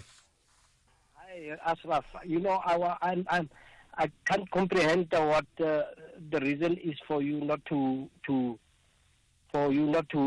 interview both of these guys, man. Because but we did interview them both. Sorry, I said we did interview them both. Both, but in a separate time. I was expecting you to get them on board at the very same time so that we can hear both of the stories. All right, let me give you some background story to that. First of all, I'm not saying it never happens, but it's very unusual for two major heads of organizations to want to agree to being interviewed together. Generally, I'm not saying they never do so, they generally don't do so. That's point one. Point two, at the time of the press release that was issued, we saw it just before we went on air, and the National Pulse is a show that must reflect the National Pulse. We move in the moment at the speed. So the moment we see it between Keys and Temba, my producers, they make a call as to who's the most important person they must get now. So the most important person they had to get was the BBC first up. And then later on, we then get a response. So let me explain. I'd like to take the credit for all this. No, it's a complete team that works behind the scenes here. And that's what happened. If that makes sense to you. It makes sense, even though I haven't taken anything from the both, the two guys, because I regard it as, I haven't taken anything because the one is talking the opposite the other one. So, well, then we have taken something. We actually accept the fact they're contradicting each other. No, yeah, they are making as if the other one is not telling the truth and the like. So you are asking that guy, what is the truth? That guy was like giggling and saying anything can happen in SA. I don't know, but it's fine. It's fine. I hear what you are saying. Yeah. Let's take it. Look, it's never. I must tell you, it's never easy. It would be ideal. Can you imagine having John Steenhuisen and Ramaphosa every day together? We'd love that. That is a very separate story. Okay, but if not that, it could be anybody. I mean, you can imagine two business bankers having a debate. You could have two different sports teams, SAFA president and the PSL having a debate. Yeah, and they won't do that. Lastly, before you finish, because I myself am an entrepreneur and I would have liked to affiliate to one of these guys, but on the basis of what they were saying, no, nothing has taken from them. Oh, my goodness. Well, maybe that's the part they need to listen to. I promise you that. Joe, thank you for that call. Okay, Joe in the Northern Cape certainly gets me thinking. Here's another comment on business unity. Hi, Ashok. Listening to this storm around the business unity and the Black Business Chamber or Forum, I have to question, why do we need a Black Business Chamber? I mean, imagine if there was a white business chamber. Imagine the storm that would blow over that story. Racism would be paramount or in the forefront of that. And I'm a businessman. I have interaction with black, white, colored, Indian business people, if you want to divide along racial lines. But we mostly get on very well together because there's a camaraderie around business people, because you know what it takes to run a business and the sacrifices that you need to make. So I don't know why we've got to have that. I mean, surely it should be enough to have, business unity. That's what it's all about. Thanks, Michael. Okay. Well, I'll tell you what, Michael, it's a long conversation because every year I get asked that question about should there still be black this, black forum, black this. Another conversation, but I think the least part of that, why it exists, is about camaraderie. It's more about leveraging in terms of creating interest for the interest group that they didn't have before. But I can't really expand on it. There's not enough time. But maybe another conversation we should be having soon. I agree. Let's have another point about business unity. Hi, Ashok. No, wait, that one I've played. Here's another. Ashraf, the issue of business unity and business SA, I think it's all about who's who. It's not all about us, because I'm based in Guyana. I had a serious concern donkey years ago, and then no branches, no transparency. So I don't think that they're saving me and you. So sorry not to comment about it. Okay, but I think with both of them that they work on a national level. They're not like local branches, as you would think about it. And they are representative of many other organizations. As Business Unity said, one of their key components is Business Leadership SA, right? And they're massive, and they're a component of Business Unity SA. So it's at a macro level, really. Okay, let's talk about winning right after this. SAFM, leading the conversation. Well, every evening we end the show with a feature we called Winning. We talk to someone who's winning. We talk to an organization that's winning. It's all about winning in the way that we can inspire you to be best in class, world class, champion class at what you do. Today it's the turn really of the University of Joburg, right? Or, yeah, UJ. With me is George Mpedi, who's the Vice Chancellor and the Principal of the University. Appreciate your time, VC or Principal. George, appreciate your time. Thank you. Good evening, Ashraf, to you and to your listeners. Thank you. Now, we talked to you at a time of great rejoicing for you because I understand there's a significant ranking, which I certainly see often, right? The Times higher education ranking, but in this case for sub-Saharan Africa. So tell me about the ranking and where does UJ feature in this? Yeah, this is a new ranking. It started last year. Last year we were ranked number 2 in sub-Saharan Africa. And this year, we're proud of the fact that we are ranked number 1. Okay, so when you say you're ranked number 1, that means what? Ranked number 1 is the number 1 what? University or something specific within it, or what? Yeah, ranked number 1 as a university in sub-Saharan Africa in terms of this ranking.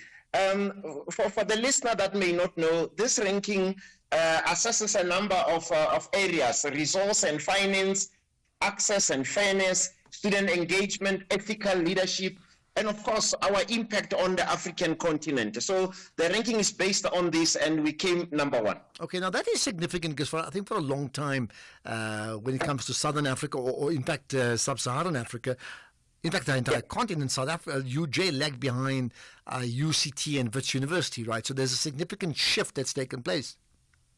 Yeah. In a number of rankings, we've been really climbing all these rankings.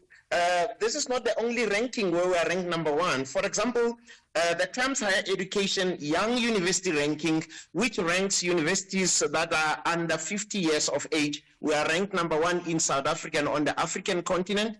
And another ranking where we are ranked number 1 is the Times Higher Education Impact Ranking. This ranking measures the university's impact in terms of that university's contribution towards the realization of sustainable development goals. We are ranked number 1 in South Africa, number 1 in Africa, and number 36 in the world. So we're really climbing these rankings.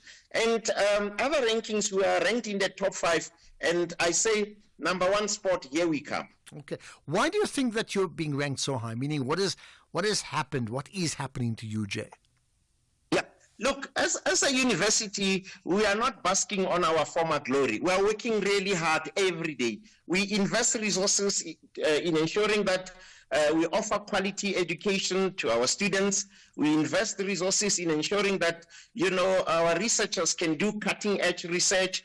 And we invest resources in supporting our students, to get the best education that we know our students deserve. So these rankings are not automatic. There's a lot of hard work behind the scenes where we invest resources in relevant areas. Mm-hmm. I must emphasize the fact that we do not live for rankings. We are not chasing rankings, but we invest in initiatives that make us the best that we'd like to be. And this is an indirect result of our efforts. But I take it that, yes, you don't look for the rankings, but rankings would do 2 things, right? One, it'll make it more attractive for students to want to go to that university, number 1. Number 2, it would actually make it more attractive for funders to wanting to fund the university. And number 3, also for funders around research, right? And there could be a couple other things I'm missing. So all of that is premised on your achievement, and therefore this becomes very, very significant. That's right, Ashraf. I will tell you, I always joke, when I was a dean of the School of Law some years ago, when you went overseas, you interacted with partners. You say, I'm XYZ, I'm from UJ, University of Johannesburg. People used to say, you who, and walk away. Now they come to us and say, we'd like to partner with you. People come to us and say, we'd like to invest in your initiatives. And that is something that we really appreciate. Yeah. Tell me about the type of work ethic or work culture that dominates at your university. Yeah, at UJ, firstly, it's our work ethic. We work really hard, starting with me as the Vice Chancellor. I cannot relax and tell people and say, do as I say. I say, do as I do. I still do research. I do my research at night over weekends. So we've got that, good work ethic. And the second thing, we do not tolerate unethical behavior. Where unethical behavior happens, we take the appropriate measures and we deal with it. And in addition, we work with our stakeholders, including our students, to develop future ethical leaders. So we take this thing seriously. We know that as a university, we're producing future leaders, future business people, and we emphasize ethical behavior, not only amongst our students, but also our staff. Okay, you mentioned that in terms of the rankings, there are many different rankings, and watch out, number one, here we come. What for you is the one ranking you want to really go upwards on? It's the impact rankings. Others are important, don't get me wrong, but the impact rankings, Ashraf, are about what we as a university are doing in addressing societal challenges of the day. Gone are the days where a university should climb the top of the mountain and say, look at how exclusive we are. Today and tomorrow and the future is all about what is a university doing to address challenges such as poverty, unemployment, and so on. And that we are doing very well as the university to make our mark, and bring our part. Well, listen, I've had a previous chat with your former Vice-Chancellor, Tshilidzi Marwala, long time ago on this show. That time I was gone. Spoke to him last year when he was still here before he went to Japan. It just means we need to get you in studio one of the days for the fireside chat for a full hour and talk to you about your own leadership. Looking forward to that. But for now, as we celebrate what's happened to you, George Impedi, I could say, you who? And you know exactly what I'm talking about. Thank you very much, Ashraf. I'm looking forward to spending time with you in studio. Would love it. You who? There you are. You who? Nice one to think about. That's the show. That's today's The National Pulse. Feel free to engage off air on social media. You can tweet me. You can post on Facebook as well. I'd be happy to try and engage with you there. And do go to the website, safm.coza. You'll get all the podcasts of today's show, yesterday's show, the day before, and so on and so on. You must listen to it. Listen, comment, share. Use it as a basis of a big debate with your friends and your chummies all over the weekend. It's 6 o'clock. It's time for the news with Greg House.